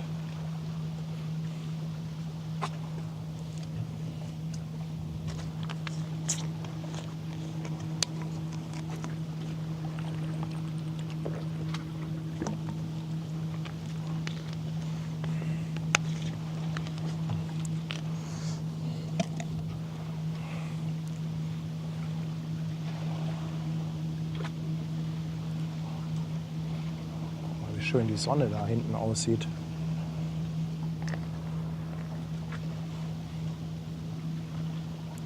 Das könnte lichtmäßig noch mal ganz nett werden mit der Costa. Tut sich da schon was? Aus Wasserburg kommen auch noch mal 2 € Testgrüße. Dankeschön, ihr Lieben.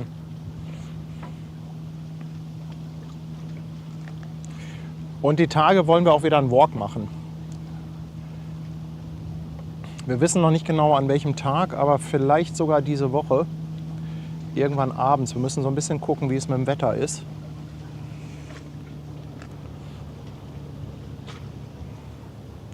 Walks sind auch immer super.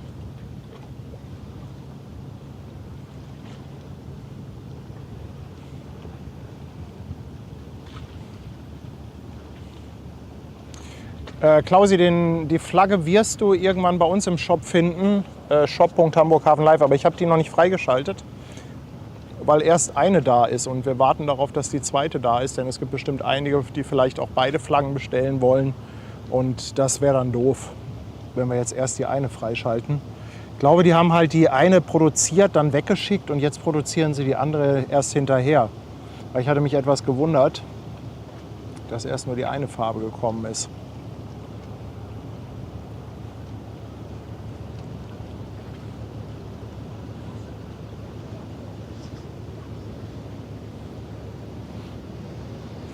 Also der Plan ist, dass auf jeden Fall beim nächsten Walk Schwester Hansen dabei ist. Könnt ihr euch schon mal seelisch drauf einstellen.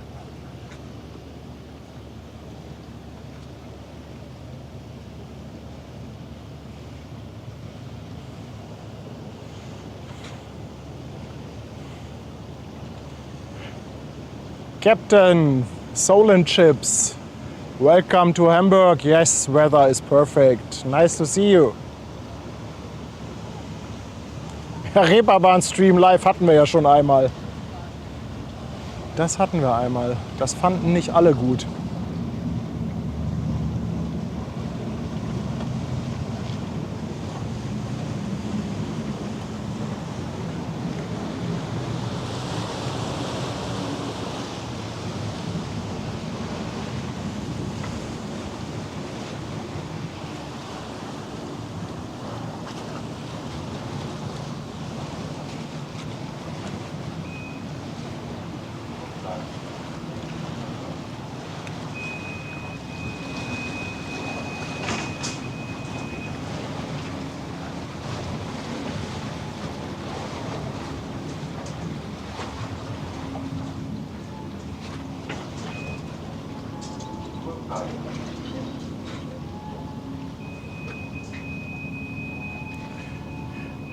Ralf haut eine Testspende für den Teststream raus. Der Stream ist super. Spende auch gut für einen Espresso beim Lust auf Italien.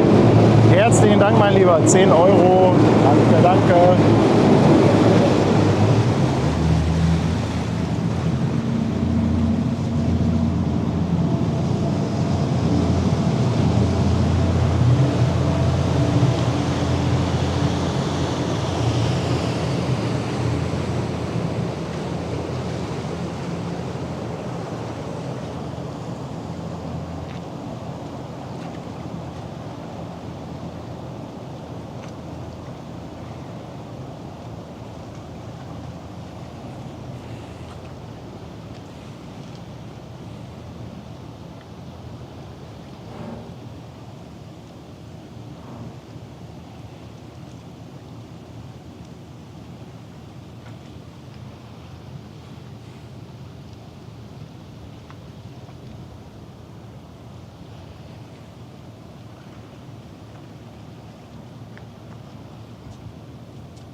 Tut sich denn bei der Costa noch nichts?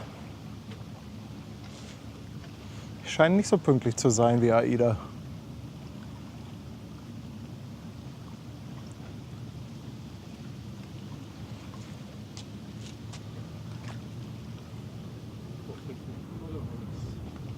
Bitte? Vor 5 Minuten stand sie da noch. So rum, so. Ach, hat abgelegt, okay. Alles klar. Dann Costa in wenigen Minuten.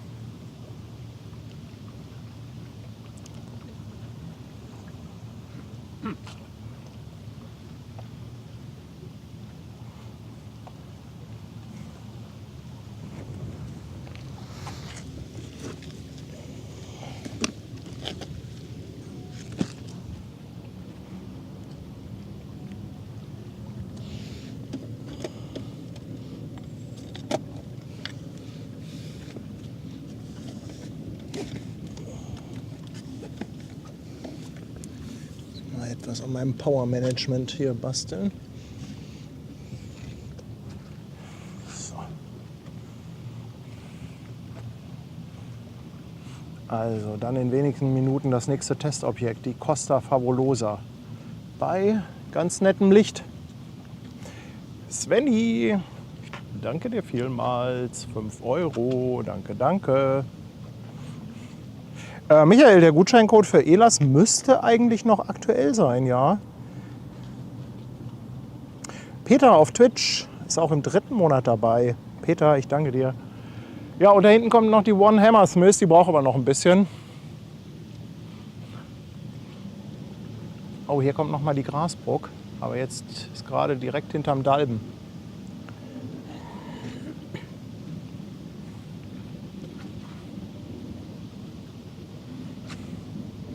Christa backt Brot und Kuchen im Hintergrund. Christa, nehmen wir. Bring was vorbei, Dankeschön. Oh, da hat aber jemand den Grill angeschmissen. Kleiner Heizergruß.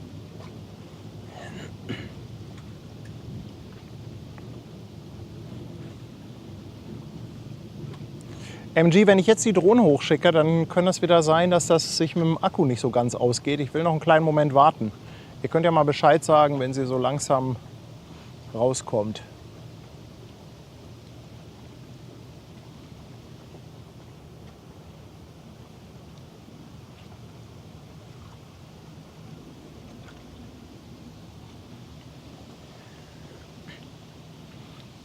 Ey, die versteckt sich direkt hinterm Dalben, Mensch. Dabei ist sie noch so schön geschmückt von der Taufe, die Grasbrook.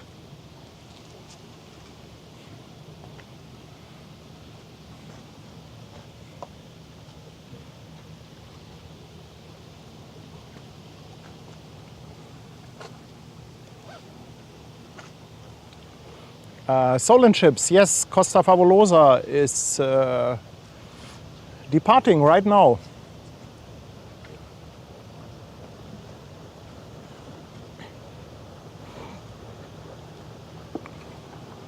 Also so krass hinterm Dalben versteckt. Jetzt kommt sie.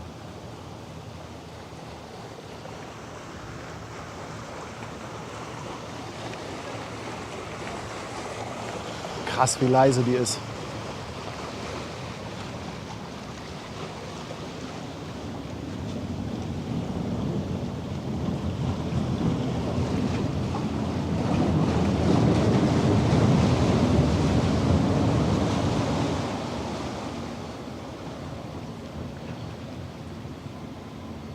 Andreas, auch an dich ein ganz herzliches Dankeschön. 1,19 Euro. Danke.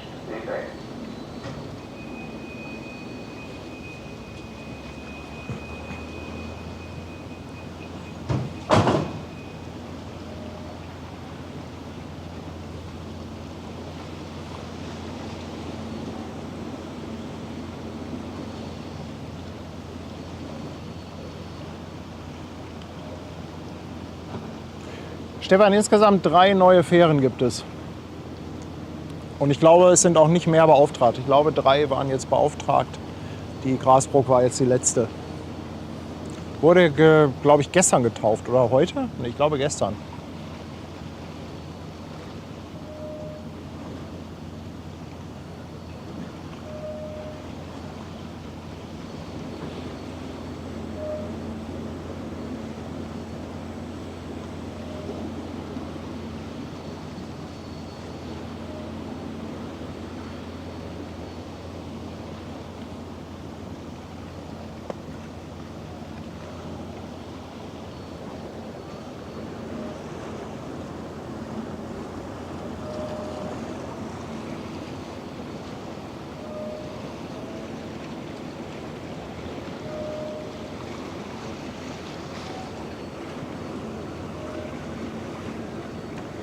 Da sind noch lauter Girlanden dran.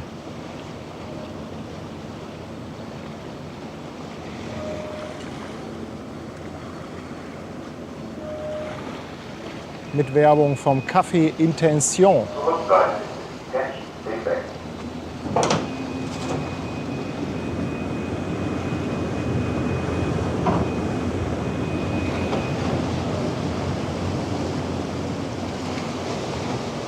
Ach, heute wurde die getauft? Ja, dann war es heute Morgen, ne?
Grasbrook ist ein Stadtteil von Hamburg.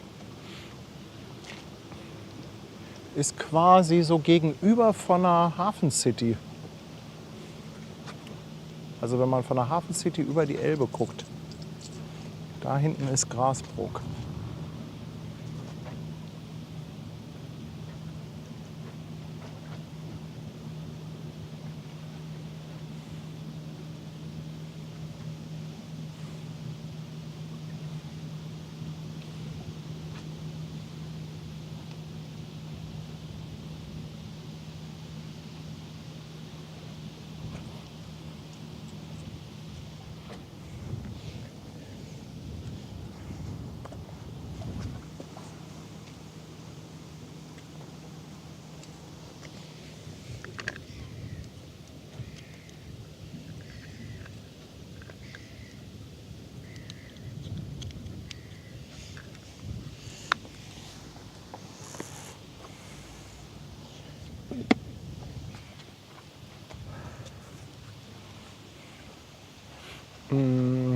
Christian, ja, die Fähren haben eigentlich alle Stadtteilnamen. Oder gibt es da eine Ausnahme? Altona, Blankenese, Finkenwerder. Nee, Reeperbahn haben wir. Ja, Reeperbahn ist kein Stadtteil in dem Sinne. Aber eine St. Pauli haben wir. Also jein, würde ich mal sagen.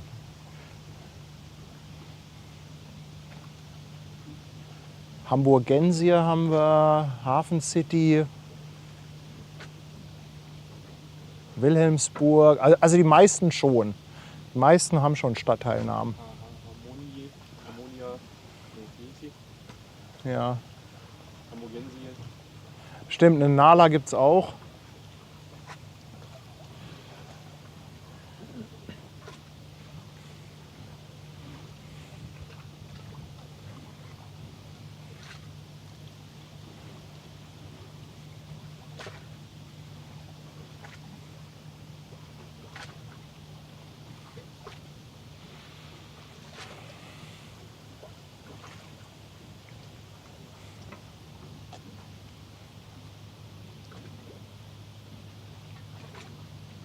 Naja, wir können ja mal starten und gucken, ob wir die Costa finden.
Gucken wir, ist Bild da? Ja, da ist doch die Costa.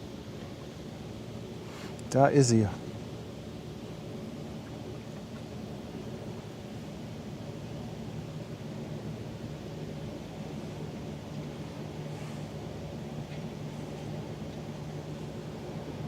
Da kommt sie.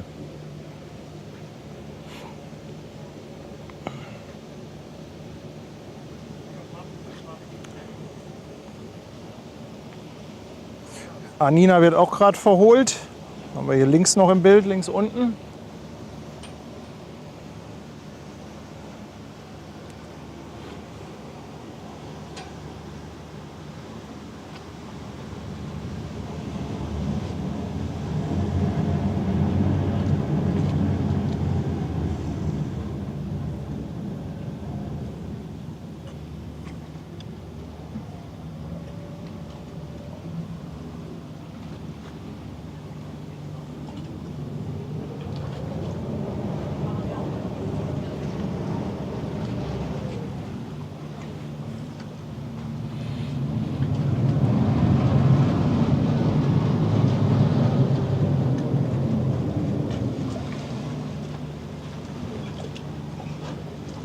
Steffen, 50 Meter ist die Grenze ohne Sondergenehmigung.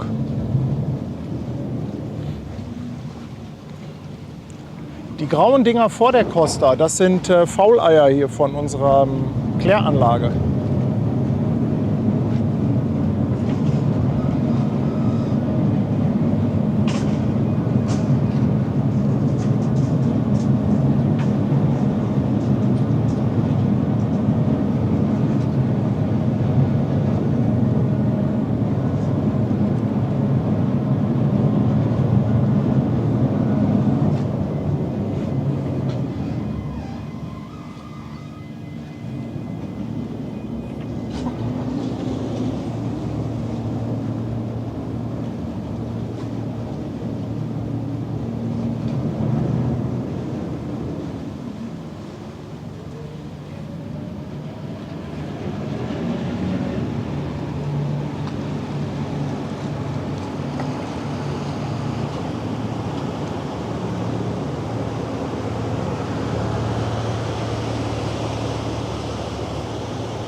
Gleich kommt sie raus auf den Hauptstrom.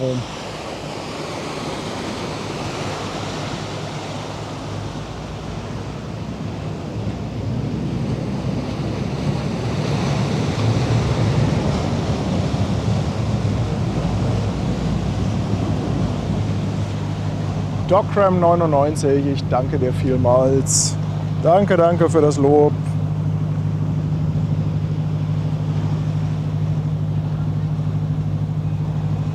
Also eine schöne Form, finde ich, hat sie ja vorne, die Costa.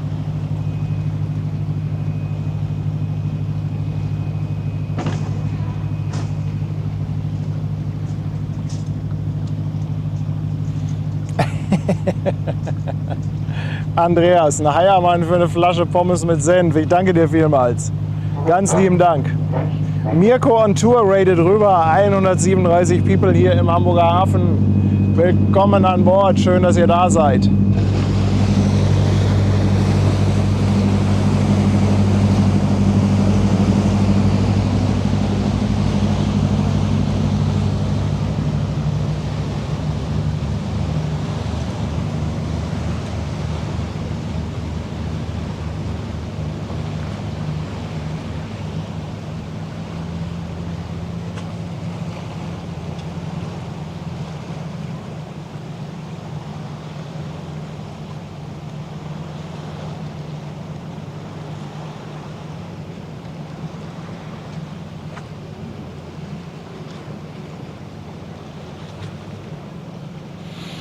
Dokram fragt, ob ich bekannt gebe in Socials, wann ich online gehe. Also das Beste ist eigentlich, unseren WhatsApp-Kanal zu abonnieren. Vielleicht können den unsere Mods noch mal aktivieren. Denn oftmals entscheidet sich das relativ kurzfristig. Ich sage ja immer so im Spaß, ich bin Sklave der Schiffsfahrpläne. Teilweise kann ich natürlich schon morgens so ein bisschen abschätzen, was passiert. Aber gerade was so die Frachtschiffe angeht, die sind manchmal etwas unberechenbar. Und deshalb verschicke ich dann immer so eine Viertelstunde, bevor ich live gehe, eine WhatsApp-Nachricht auf unserem WhatsApp-Kanal. Wow, sag mal, die legt sich aber in die Kurve, oder? Guckt euch das mal an. Wow.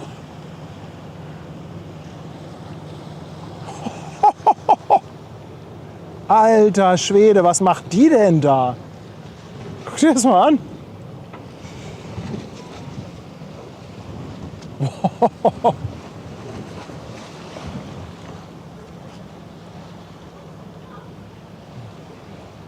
Was für eine Kurve.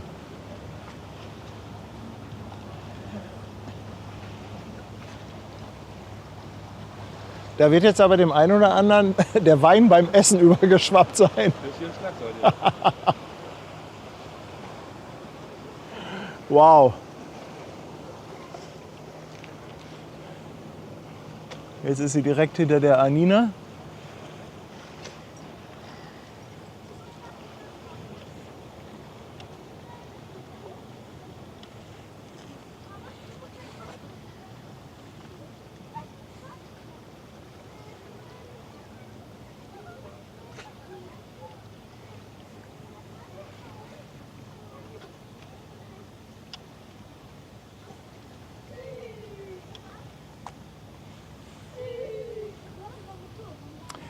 Ja, die Passagiere stehen alle auf der Steuerbordseite und wollen ein bisschen Hamburg gucken.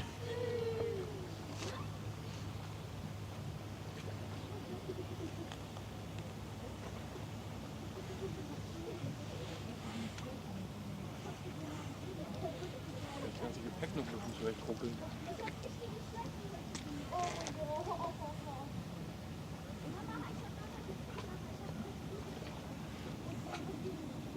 Kommt da noch ein?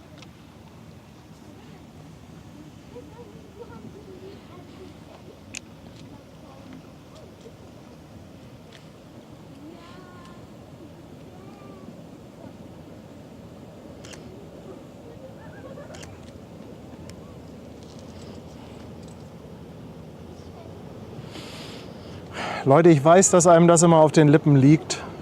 Ich kann das auch durchaus verstehen, aber ich finde, über sowas wie Costa Concordia sollten wir hier im Chat keine Witze machen. Ist meine Meinung. War leider zu schlimm, das Unglück.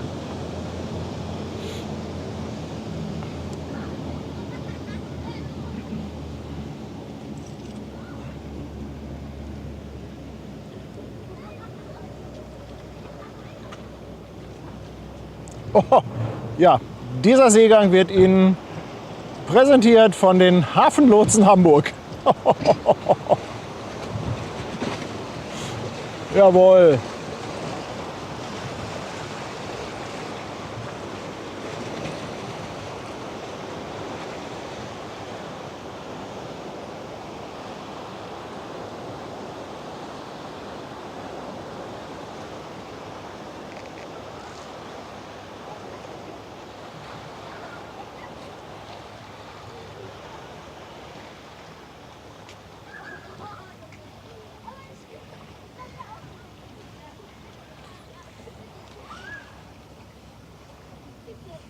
Aber seht ihr, wie lange die doch braucht, bis sie hier ist? Also von wegen Akkulaufzeit.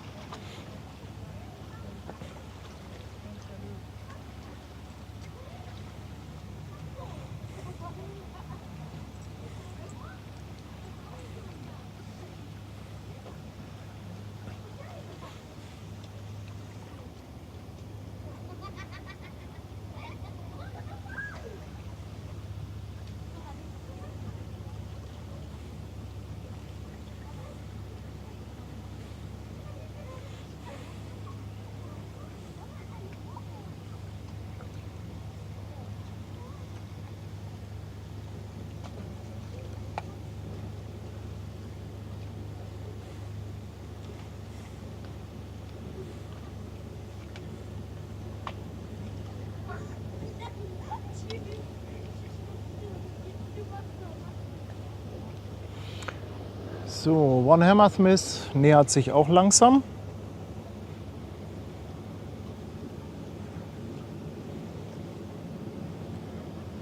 Sven, liebe Grüße nach Fuhlsbüttel. Vielen, vielen Dank für 10 Euro. Danke, Digga.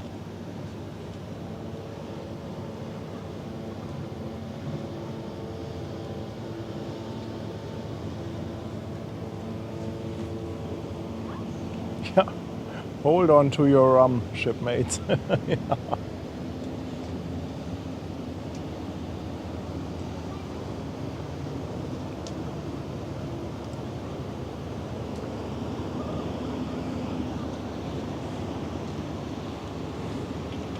Der Segler will da unbedingt noch vorher. Aber aus der Luft sieht es dann nicht ganz so spektakulär aus. Komm, wir lassen die Kamera, da sieht es ein bisschen krasser aus.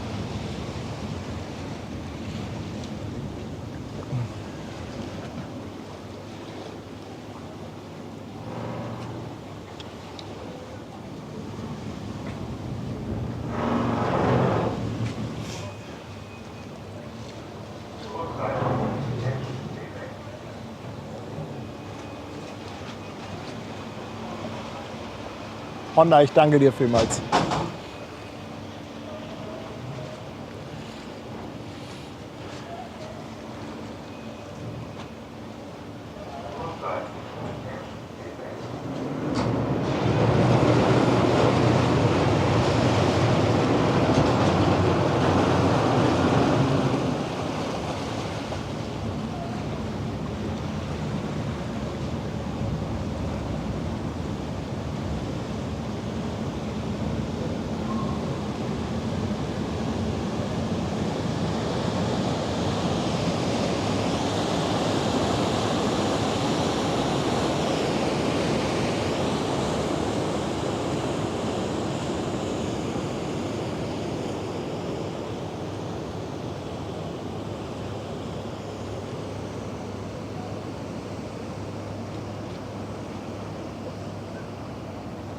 Guido, gute Frage. Die neuen Boote von der Wasserschutzpolizei. Ich glaube, das eine liegt hinten, also nicht hier in Waltershof, sondern bei dem anderen Kommissariat. Aber das habe ich habe die tatsächlich auch schon ein paar Tage lang nicht mehr gesehen. Die neuen Boote von der WAPO.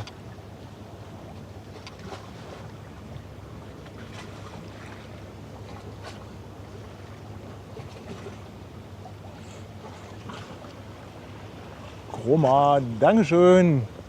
Ein Jahr lang auf Twitch dabei. Liebe Grüße, Dankeschön.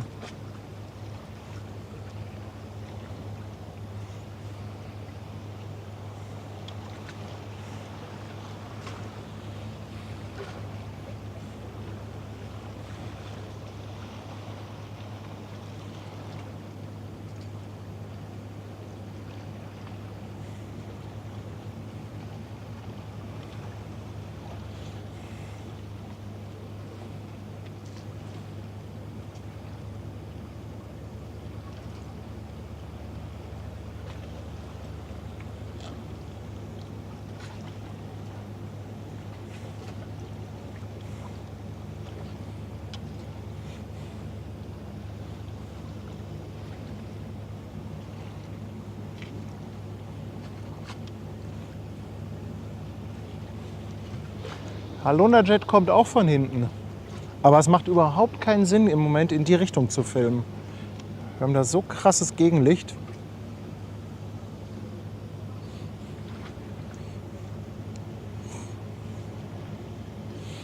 Christian, die Fähren fahren so bis kurz vor Mitternacht.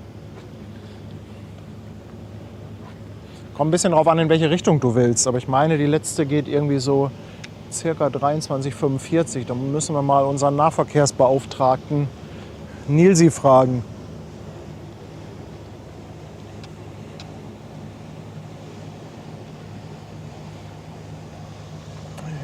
Jochen zahlt den Kaffee, 5 Euro. Ich danke dir, Jochen. Danke, danke.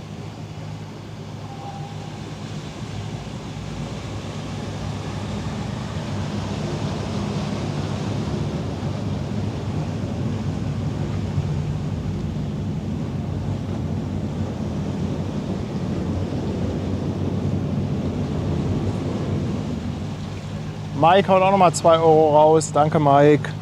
Ja, die war tatsächlich ein bisschen in einer Schräglage. Die haben ein bisschen Mario Kart auf dem Wasser gespielt.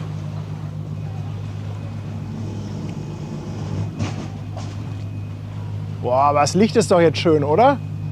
Was sagt ihr?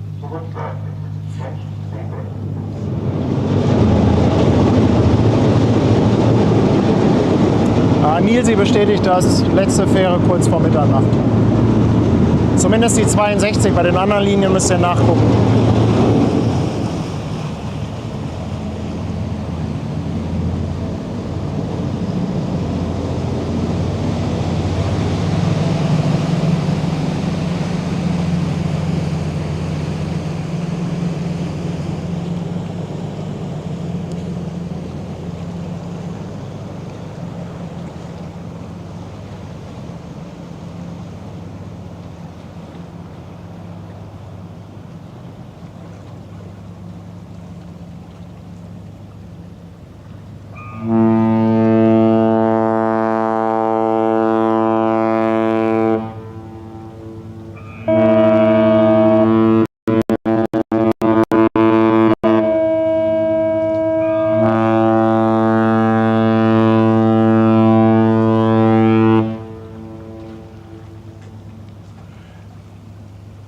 Geiles Hornbattle mit der Fähre.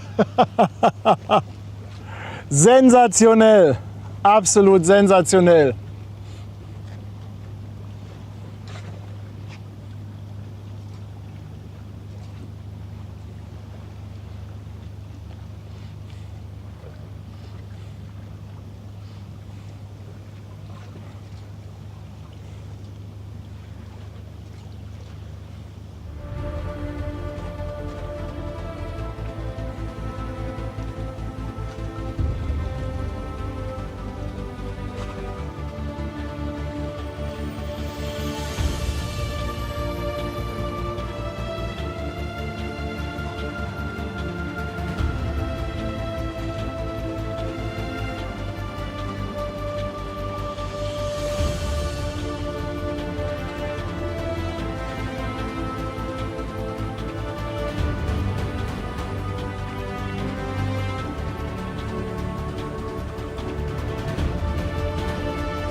Boah, was für ein Gewackel.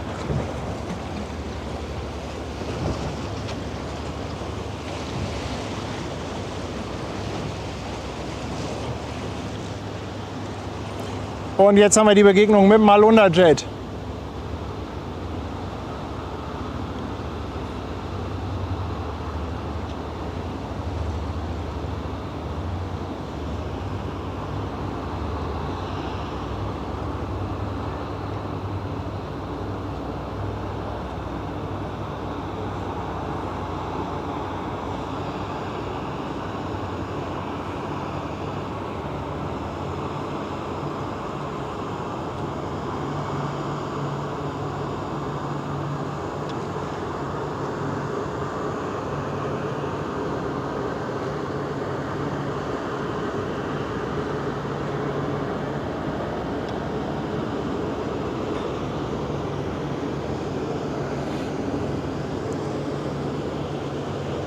Noch eine Fähre.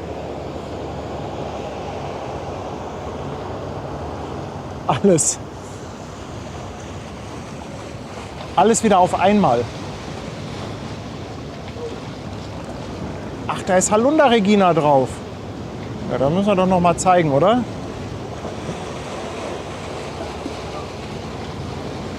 Halunda Regina, liebe Grüße.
Hessenblitz, ganz lieben Dank für einen Fünferpack.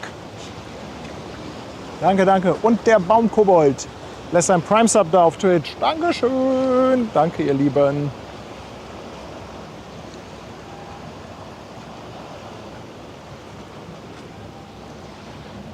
Ja, im Winter streame ich auch, aber ich will gar nicht dran denken. Im Winter sind auch die 3-Stunden-Streams eher selten. Die sind in der Tat selten.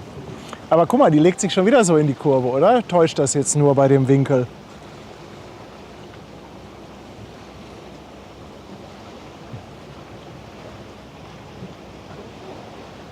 Michael, Dankeschön. 2,49.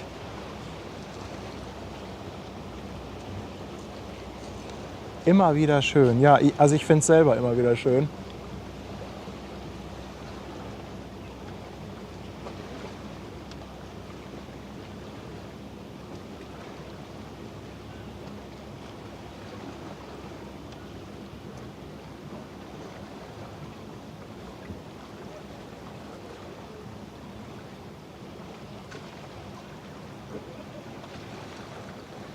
Da hinten kommt auch die One Hammersmith im Hintergrund.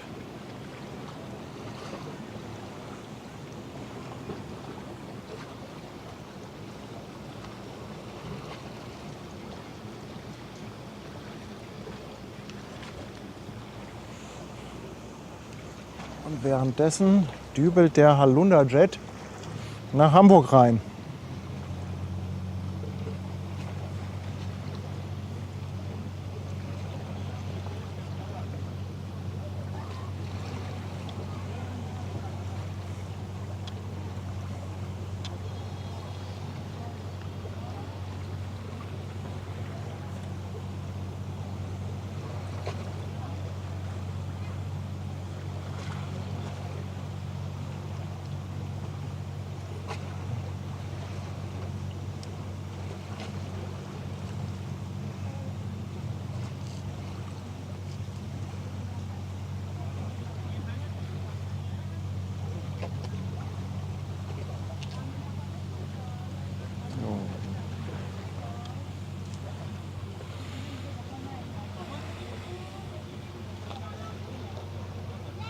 Welche Distanz ich bei der Drohne habe, ja, du wirst es nicht glauben, 16 Meter. Ich bin direkt über mir. Also ich bin überhaupt nicht weit geflogen. Das ist halt das Schöne, dass die diesen fetten Zoom hat. So, ich lande jetzt aber mal und dann gucken wir mal gleich, was mit der One ist. Kurze Flugpause.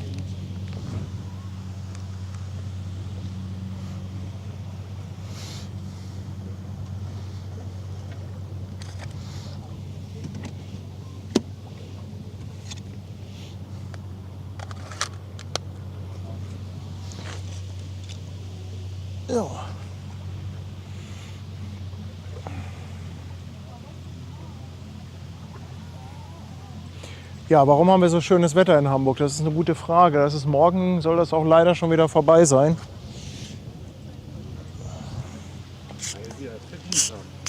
Genau, weil wir es verdient haben. Das ist genau die richtige Antwort, ja.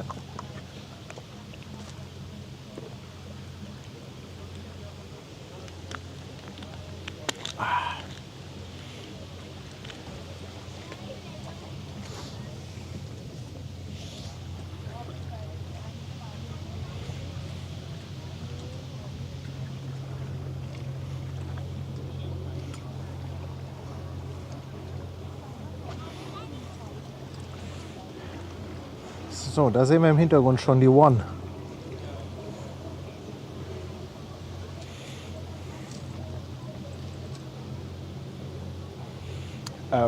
Nee, MG, mit den Piraten hat sie noch nichts getan. Also, ich habe da noch nicht angefragt.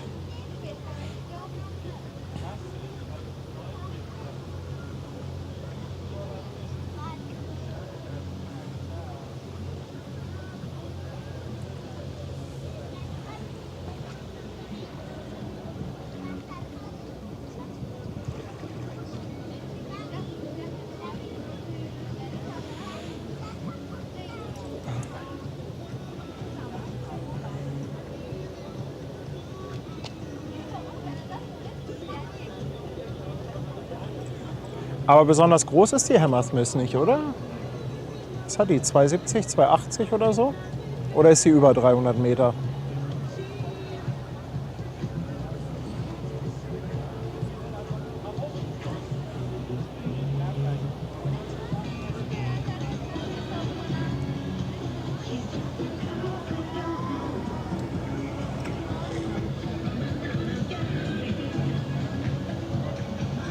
...336, naja, dann ist das ja doch eine handliche Größe, oder?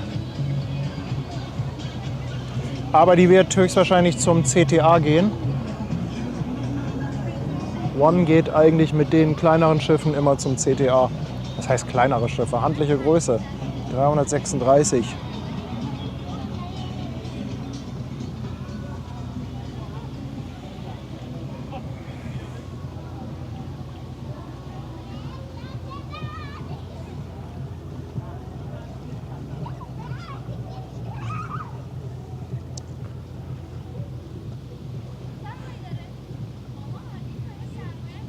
Also einen Begleitschlepper, so einen sogenannten Escort-Schlepper, bekommen ja nur die ganz großen Schiffe, die 400-Meter-Dinger.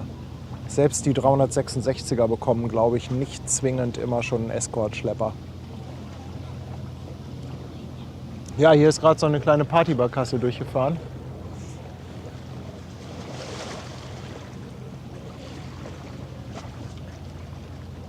Ja, die kann man auch an der Uhrenkette tragen, ganz genau.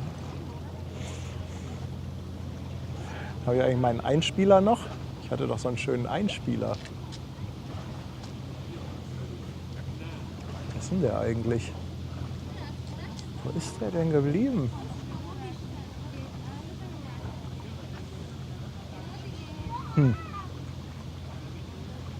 Der ist weg. Habe ich mit irgendwas anderem belegt, die Taste. Muss ich mal wieder raussuchen.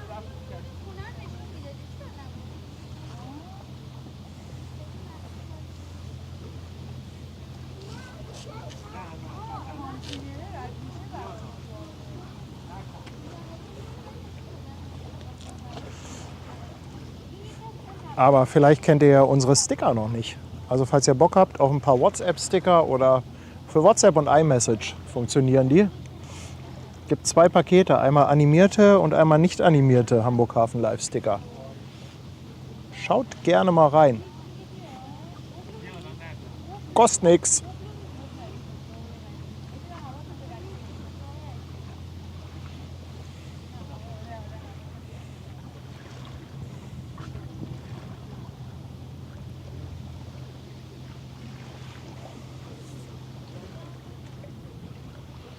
Oh, jetzt wird's mit dem Licht richtig gut. Die One kriegt, glaube ich, hier allerbestes Licht.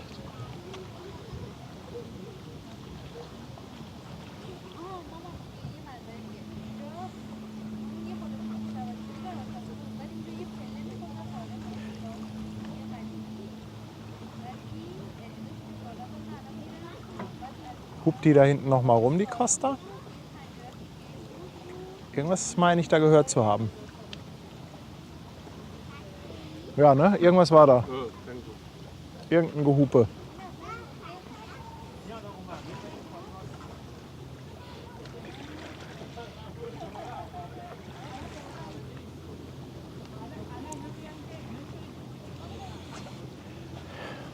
So, jetzt kommt noch mal die Finkenwerder. Das war die zweite von den Neubaufähren. Ralf, ich danke dir. 2,49, wenn das mal nicht wertvolle Industrieromantik ist. Ja, in der Tat, das ist wirklich sehr ramontisch, sehr ramontisch. Stefan, ich danke dir für 12 Monate. Skalar liegt am CTA. Ja, wenn da die mit 0,1 Knoten angezeigt wird, kannst du eigentlich davon ausgehen, dass sie nicht fährt, dass sie da liegt. Das sieht man öfter mal bei den Schiffen, dass sie 0,1 Knoten anzeigen.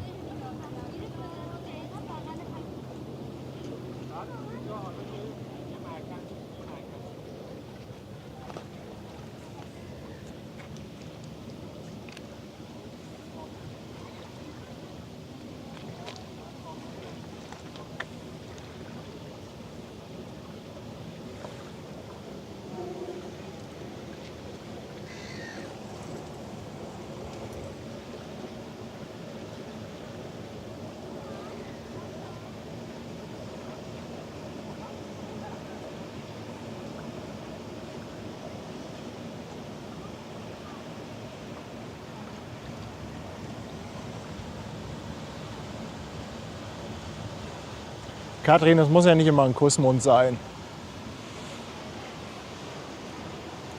Gestern die Prima, das ist leider auch nichts geworden. Gestern war echt Schmuddelwetter in Hamburg.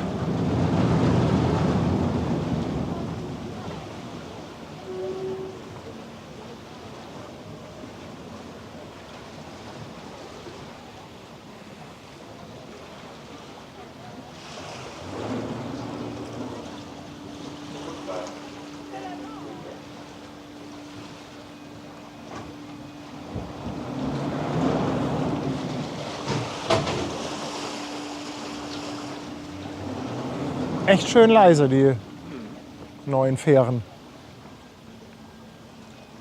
Echt lang.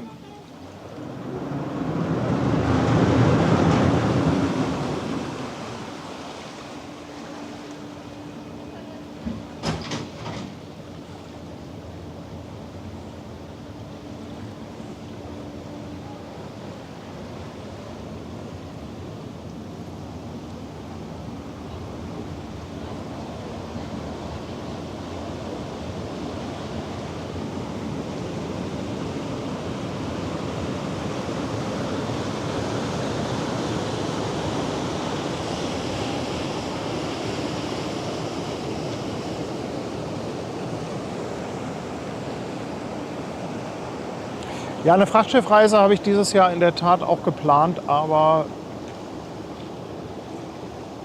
da kann ich euch noch nicht viel zu sagen, weil das noch alles so ein bisschen in der Schwebe ist. Mag immer nicht zu viel vorher verraten.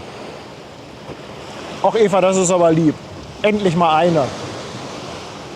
Wenigstens eine. Sie sagt es. Ich bin ein sympathischer Boy. Eva. Made my day.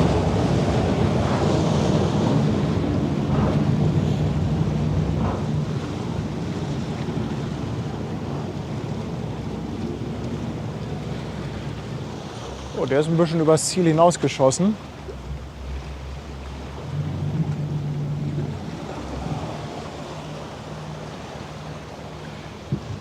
Beautiful images. Tony, thank you.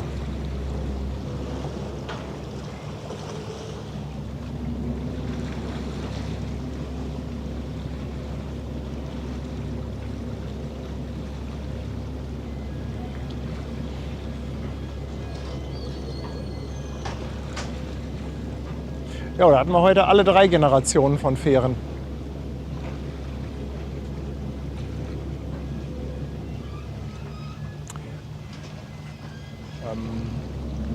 Frachtschiffreisen könnt ihr zum Beispiel bei Frachtschiffreisen Pfeiffer buchen. Gibt, glaube ich, noch eine zweite Agentur. Müsst ihr einfach mal googeln.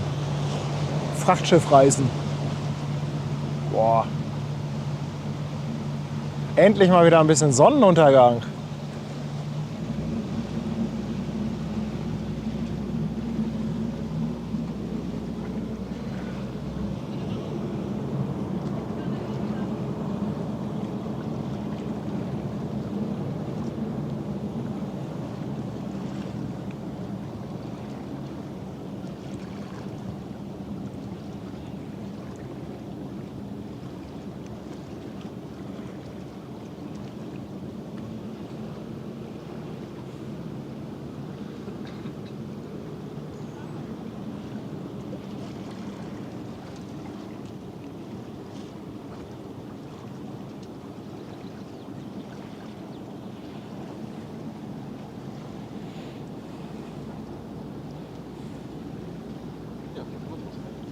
Ja, oder? Könnte uns schlechter gehen.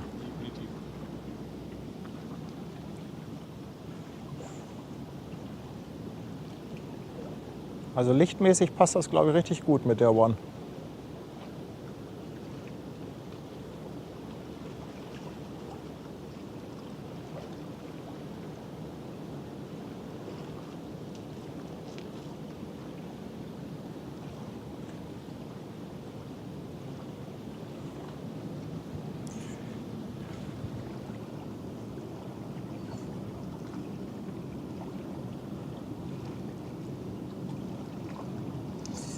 Hier kommt noch die, was steht da drauf? Segadik.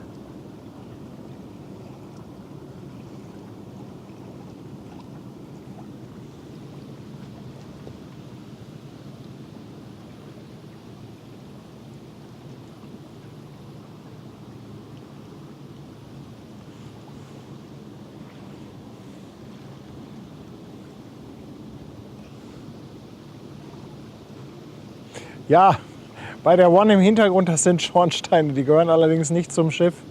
Die gehören zum Kraftwerk in Wedel.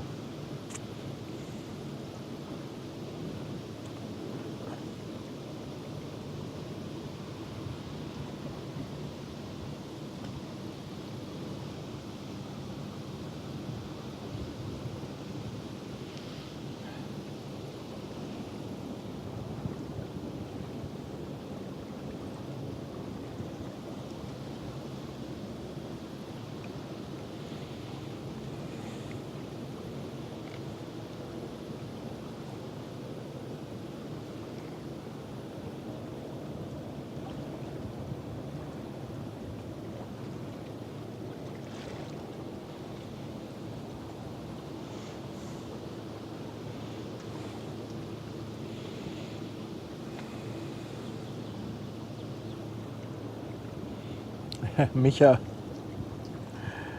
das ist kein Teststream, das ist perfekt. Ja, ist aber auch ganz gut für den Test, dass wir so schönes Licht haben.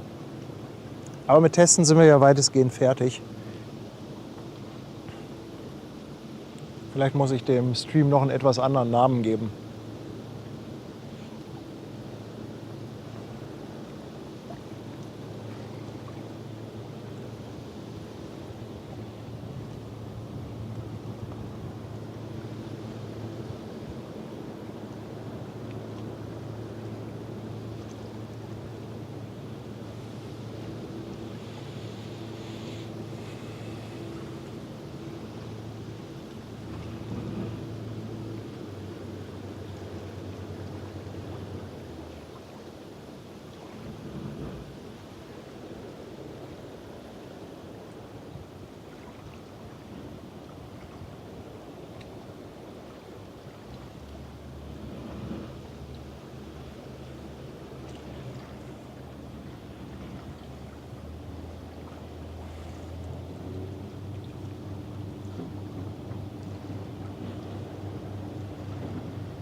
Immer gut, wenn man seinen eigenen Bagger dabei hat.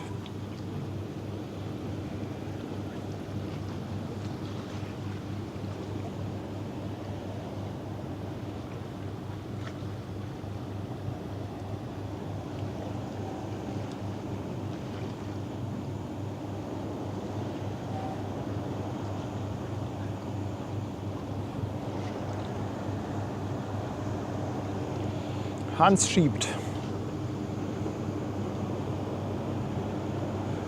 Hans wie unser Röstmeister.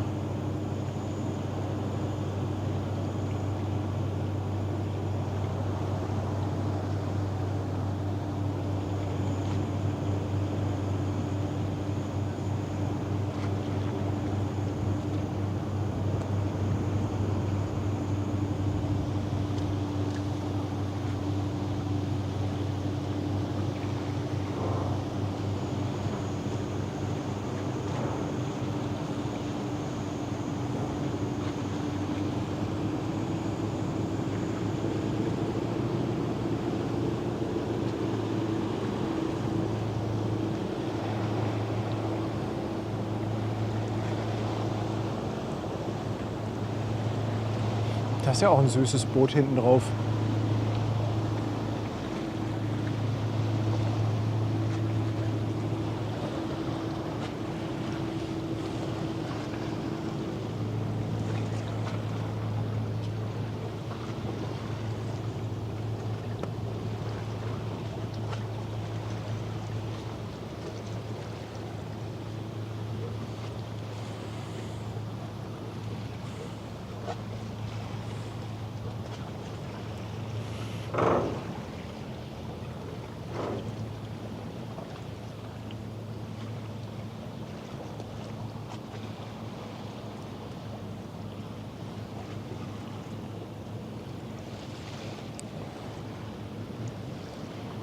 Ist ja schön ruhig hier.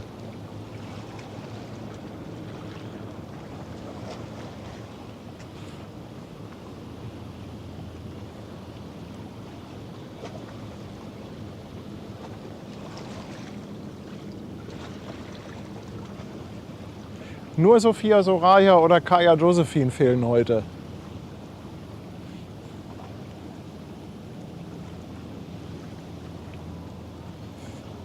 Okay, noch 1,9 Meilen hat die One. Wisst ihr was, ich nutze das mal. Ich muss mal einmal die Spundwand kontrollieren. Martin, hast du mal ein Auge auf die Kamera?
Falsch rumgedreht? Falsch umgedreht.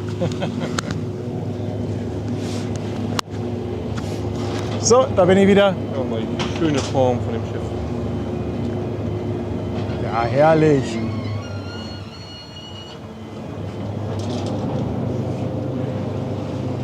Dirk Bütow grüßt vom sonnigen Havelstrand. Dirk, moin, danke für die 2 Euro.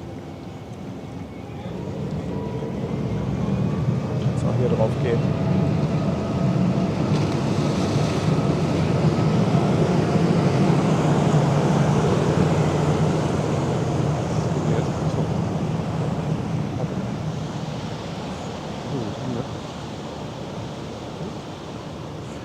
Besser ist eigentlich, wenn du mit der anderen Hand einfach hier schiebst. Ich habe aber den falschen Monitor im Kopf.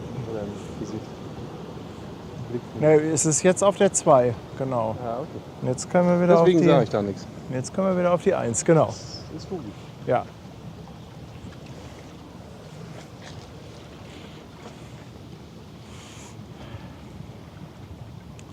MD, ich habe heute ein bisschen was mit der Drohne getestet. Immer wieder. Aber das ist soweit fertig. Hauptsächlich Kontrasteinstellungen bei der Drohne.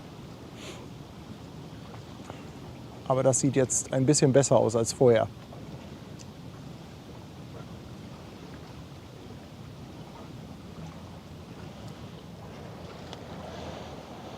Nächste Fähre von hinten.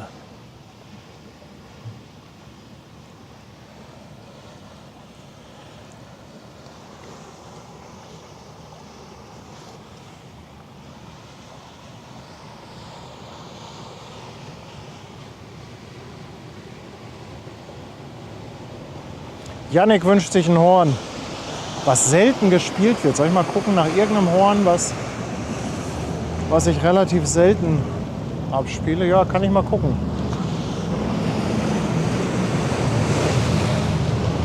Kann ich mal gucken.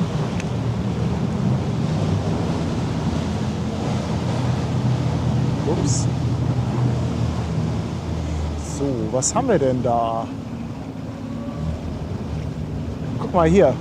Die haben wir hier, glaube ich, ganz selten.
Jetzt verschwindet die Sonne so ein bisschen hinter den Wolken.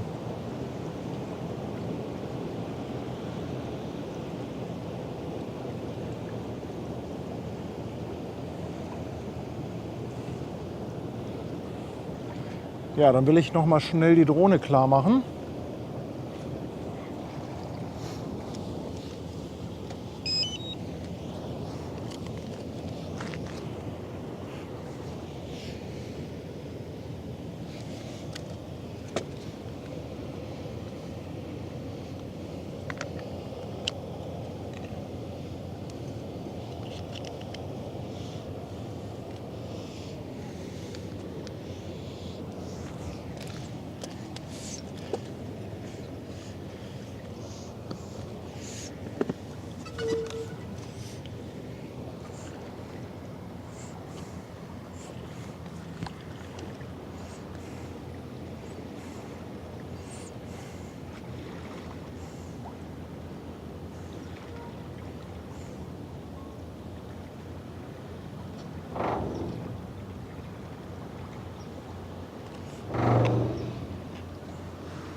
So, weiter geht's gleich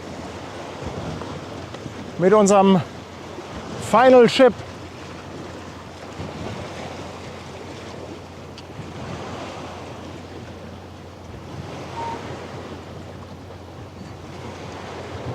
Bild ist da. Oh, schön, oder? Schöner Bild.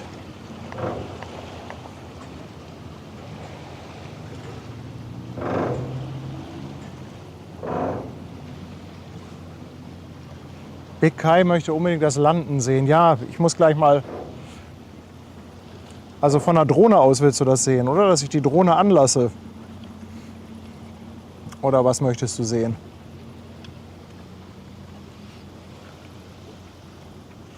Oder von außen. Weil die Kameras filmen alle nicht auf dem Boden.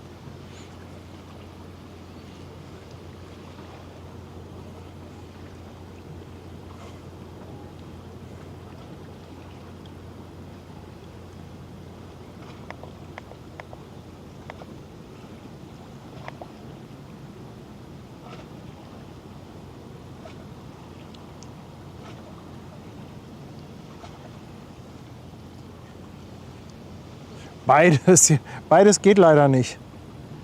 Also ich kann halt schwer mit der einen Kamera auf dem Boden filmen. Ich kann mal gucken, ob wir es gleich mit der zweiten Kamera hinkriegen. Aber erstmal machen wir jetzt hier die schöne One. Die brettert hier ja an uns vorbei. Die geht ja nicht nach Waltershof, sondern die geht ja nach Altenwerder. Deshalb zieht die hier einfach so durch uns oder an uns vorbei.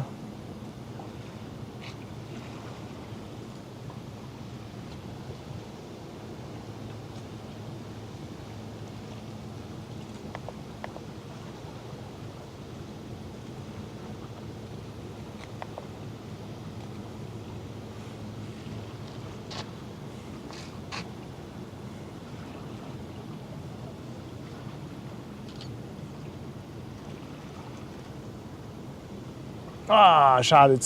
Zu spät gemerkt, dass da noch die Sonne war.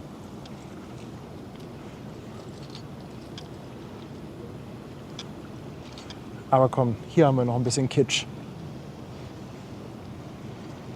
Ja, schöne Ramontik, oder?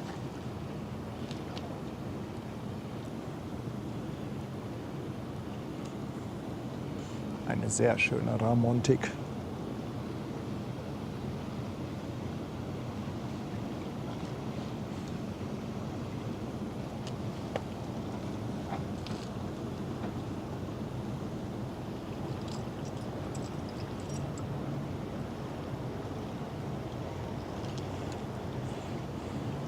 Dirk, hast du noch ein paar Schnitzel für mich? Dann räume ich dir auch die Küche auf.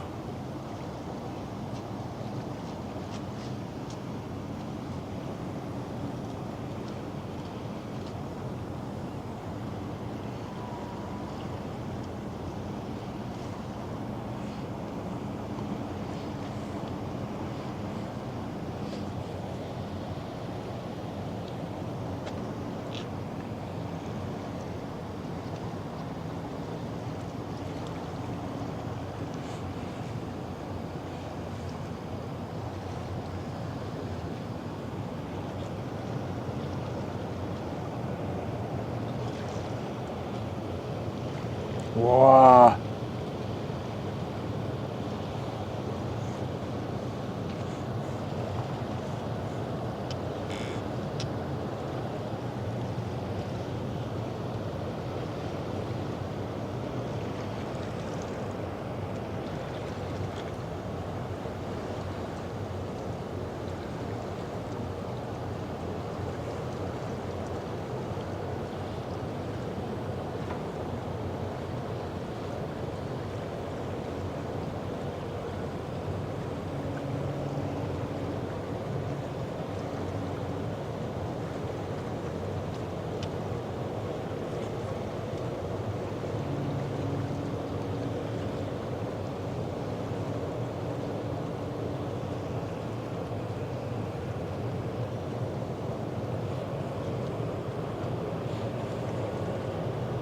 Nein, einen Küchenaufräumstream wird es nicht geben. Da gibt es nur Gemecker, wie schlecht ich das mache. Da kommt die Eskorte.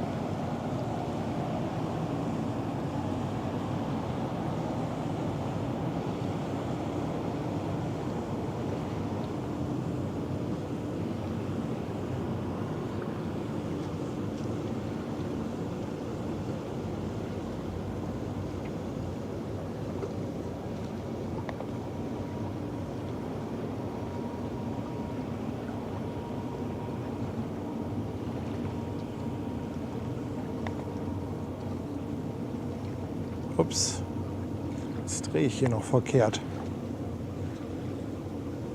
Na, bin gerade im falschen Belichtungsfilm.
Safe Zone, ich danke dir vielmals. 5 € für flashende Bilder.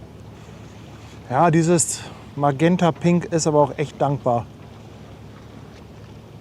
Das ist wirklich dankbar.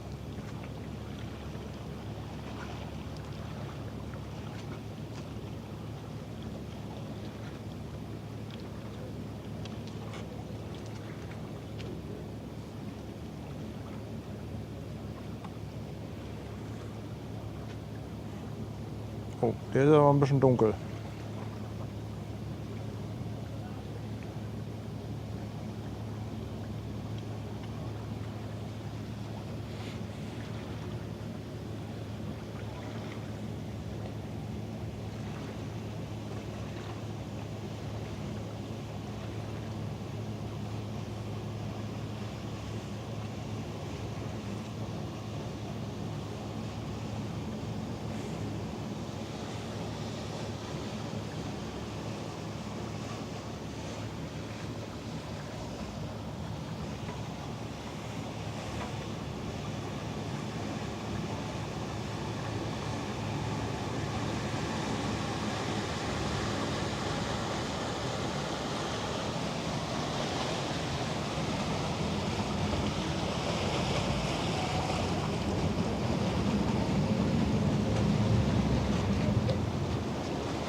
Ja, mittendrin ist wieder ein grauer Container. Was soll denn das?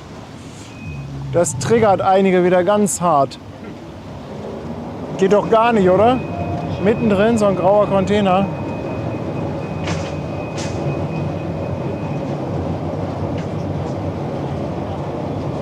Ganz schlimme Sache.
Jannik, ich kann dir nicht sagen, wann die Preziosa morgen reingeht. Müsste ich selber noch mal nachgucken. Aber höchstwahrscheinlich wird die so gegen 6 da sein.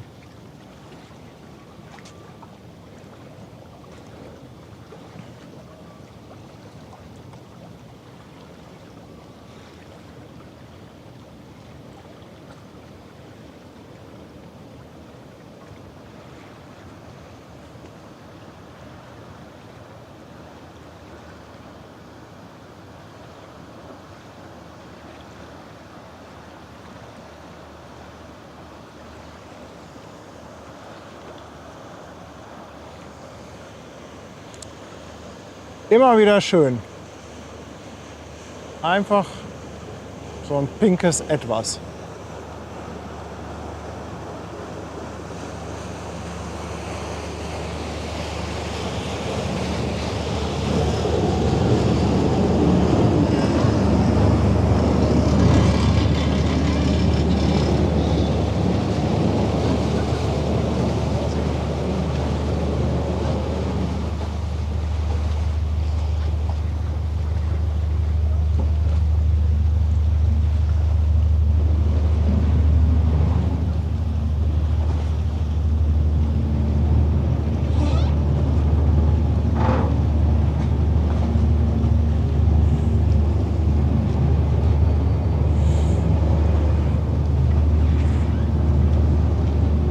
Ja, dann gucken wir uns mal noch an, wie die in Kölbrand abbiegt.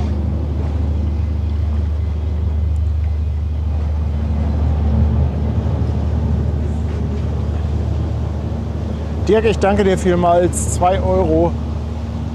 Aber das Schnitzel nehme ich trotzdem. Dankeschön. Tschüss, Nilsi. Ja, Tony, Mann, oh Mann. Tony is learning German for his first visit to Hamburg. Oh, guckt euch mal das an. Hoho, Porno. Pornöses Licht.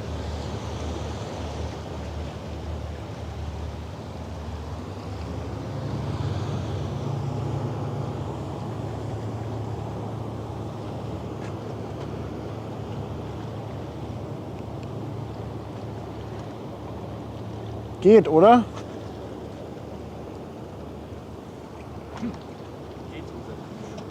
Geht so, gerade. Gerade eben.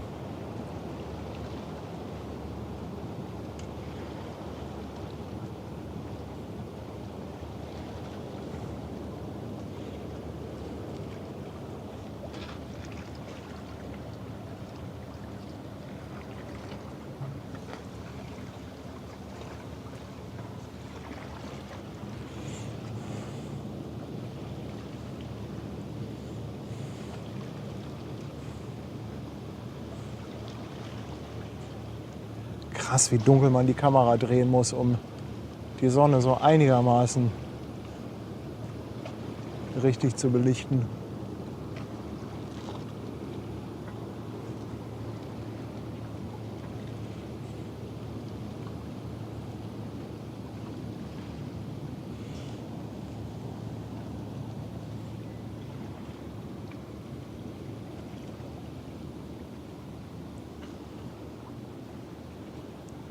So ist besser. So ist besser.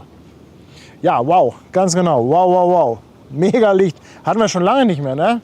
Irgendwann hatten wir mal so ein paar Wochen, da haben wir richtig viele Sonnenuntergänge gestreamt. Aber jetzt in letzter Zeit, meistens waren wir zu früh, weil dann irgendeine AIDA dabei war, die mit ihren ollen 17 Uhr. Also da müssen wir auch noch mal eine Petition starten. Ich finde, AIDA sollte einfach immer zum Sonnenuntergang rausfahren. Ja, das ist viel romantisch. Ja. Auch für die Gäste.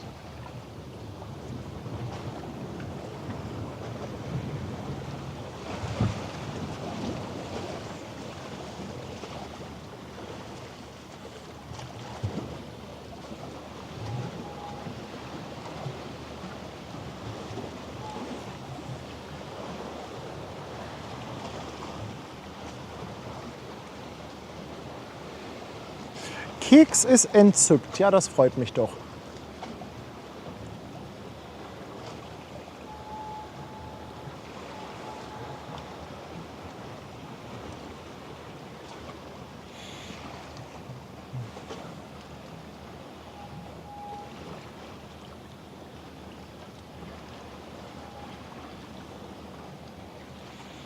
So.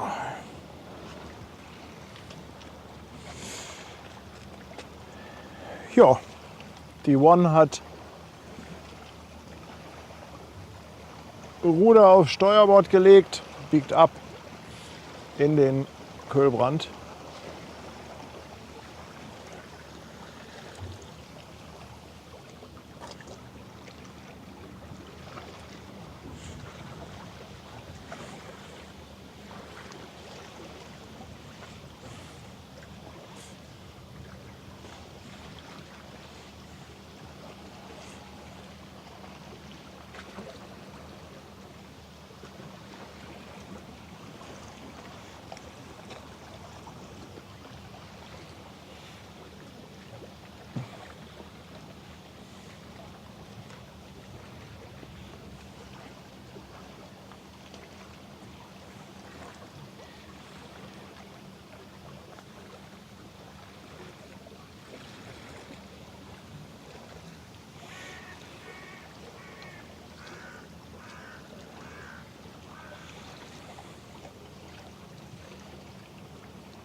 Tolle Bilder. Gefällt mir selber gut. Ich muss mich mal loben.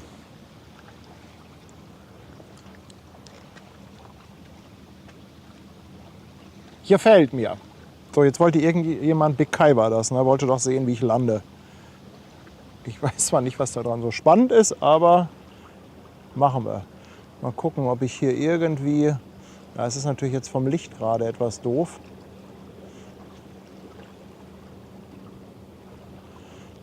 Gucke mal, ob ich hier irgendwie mit der zweiten Kamera was hinbekomme.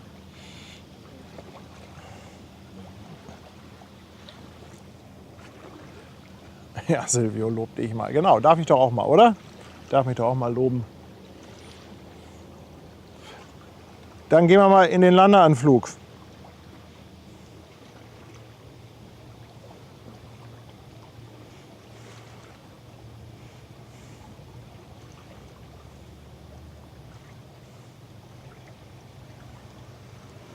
So, zack, da ist sie schon mal in der Nähe. Und dann, jetzt gucke ich mal, zweite Kamera. Ups. Jetzt muss ich auch noch gucken, dass sie in der Kamera landet. Da ist sie. Kann man erkennen? Ja, ne? So. So.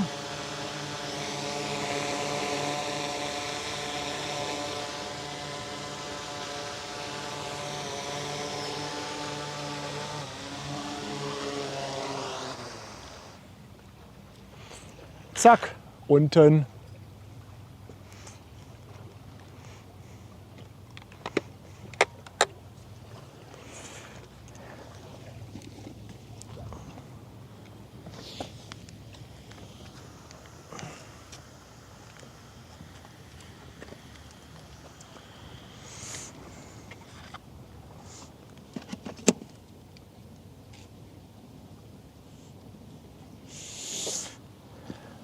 So, ihr Lieben, jetzt machen wir mal Schluss für heute, oder?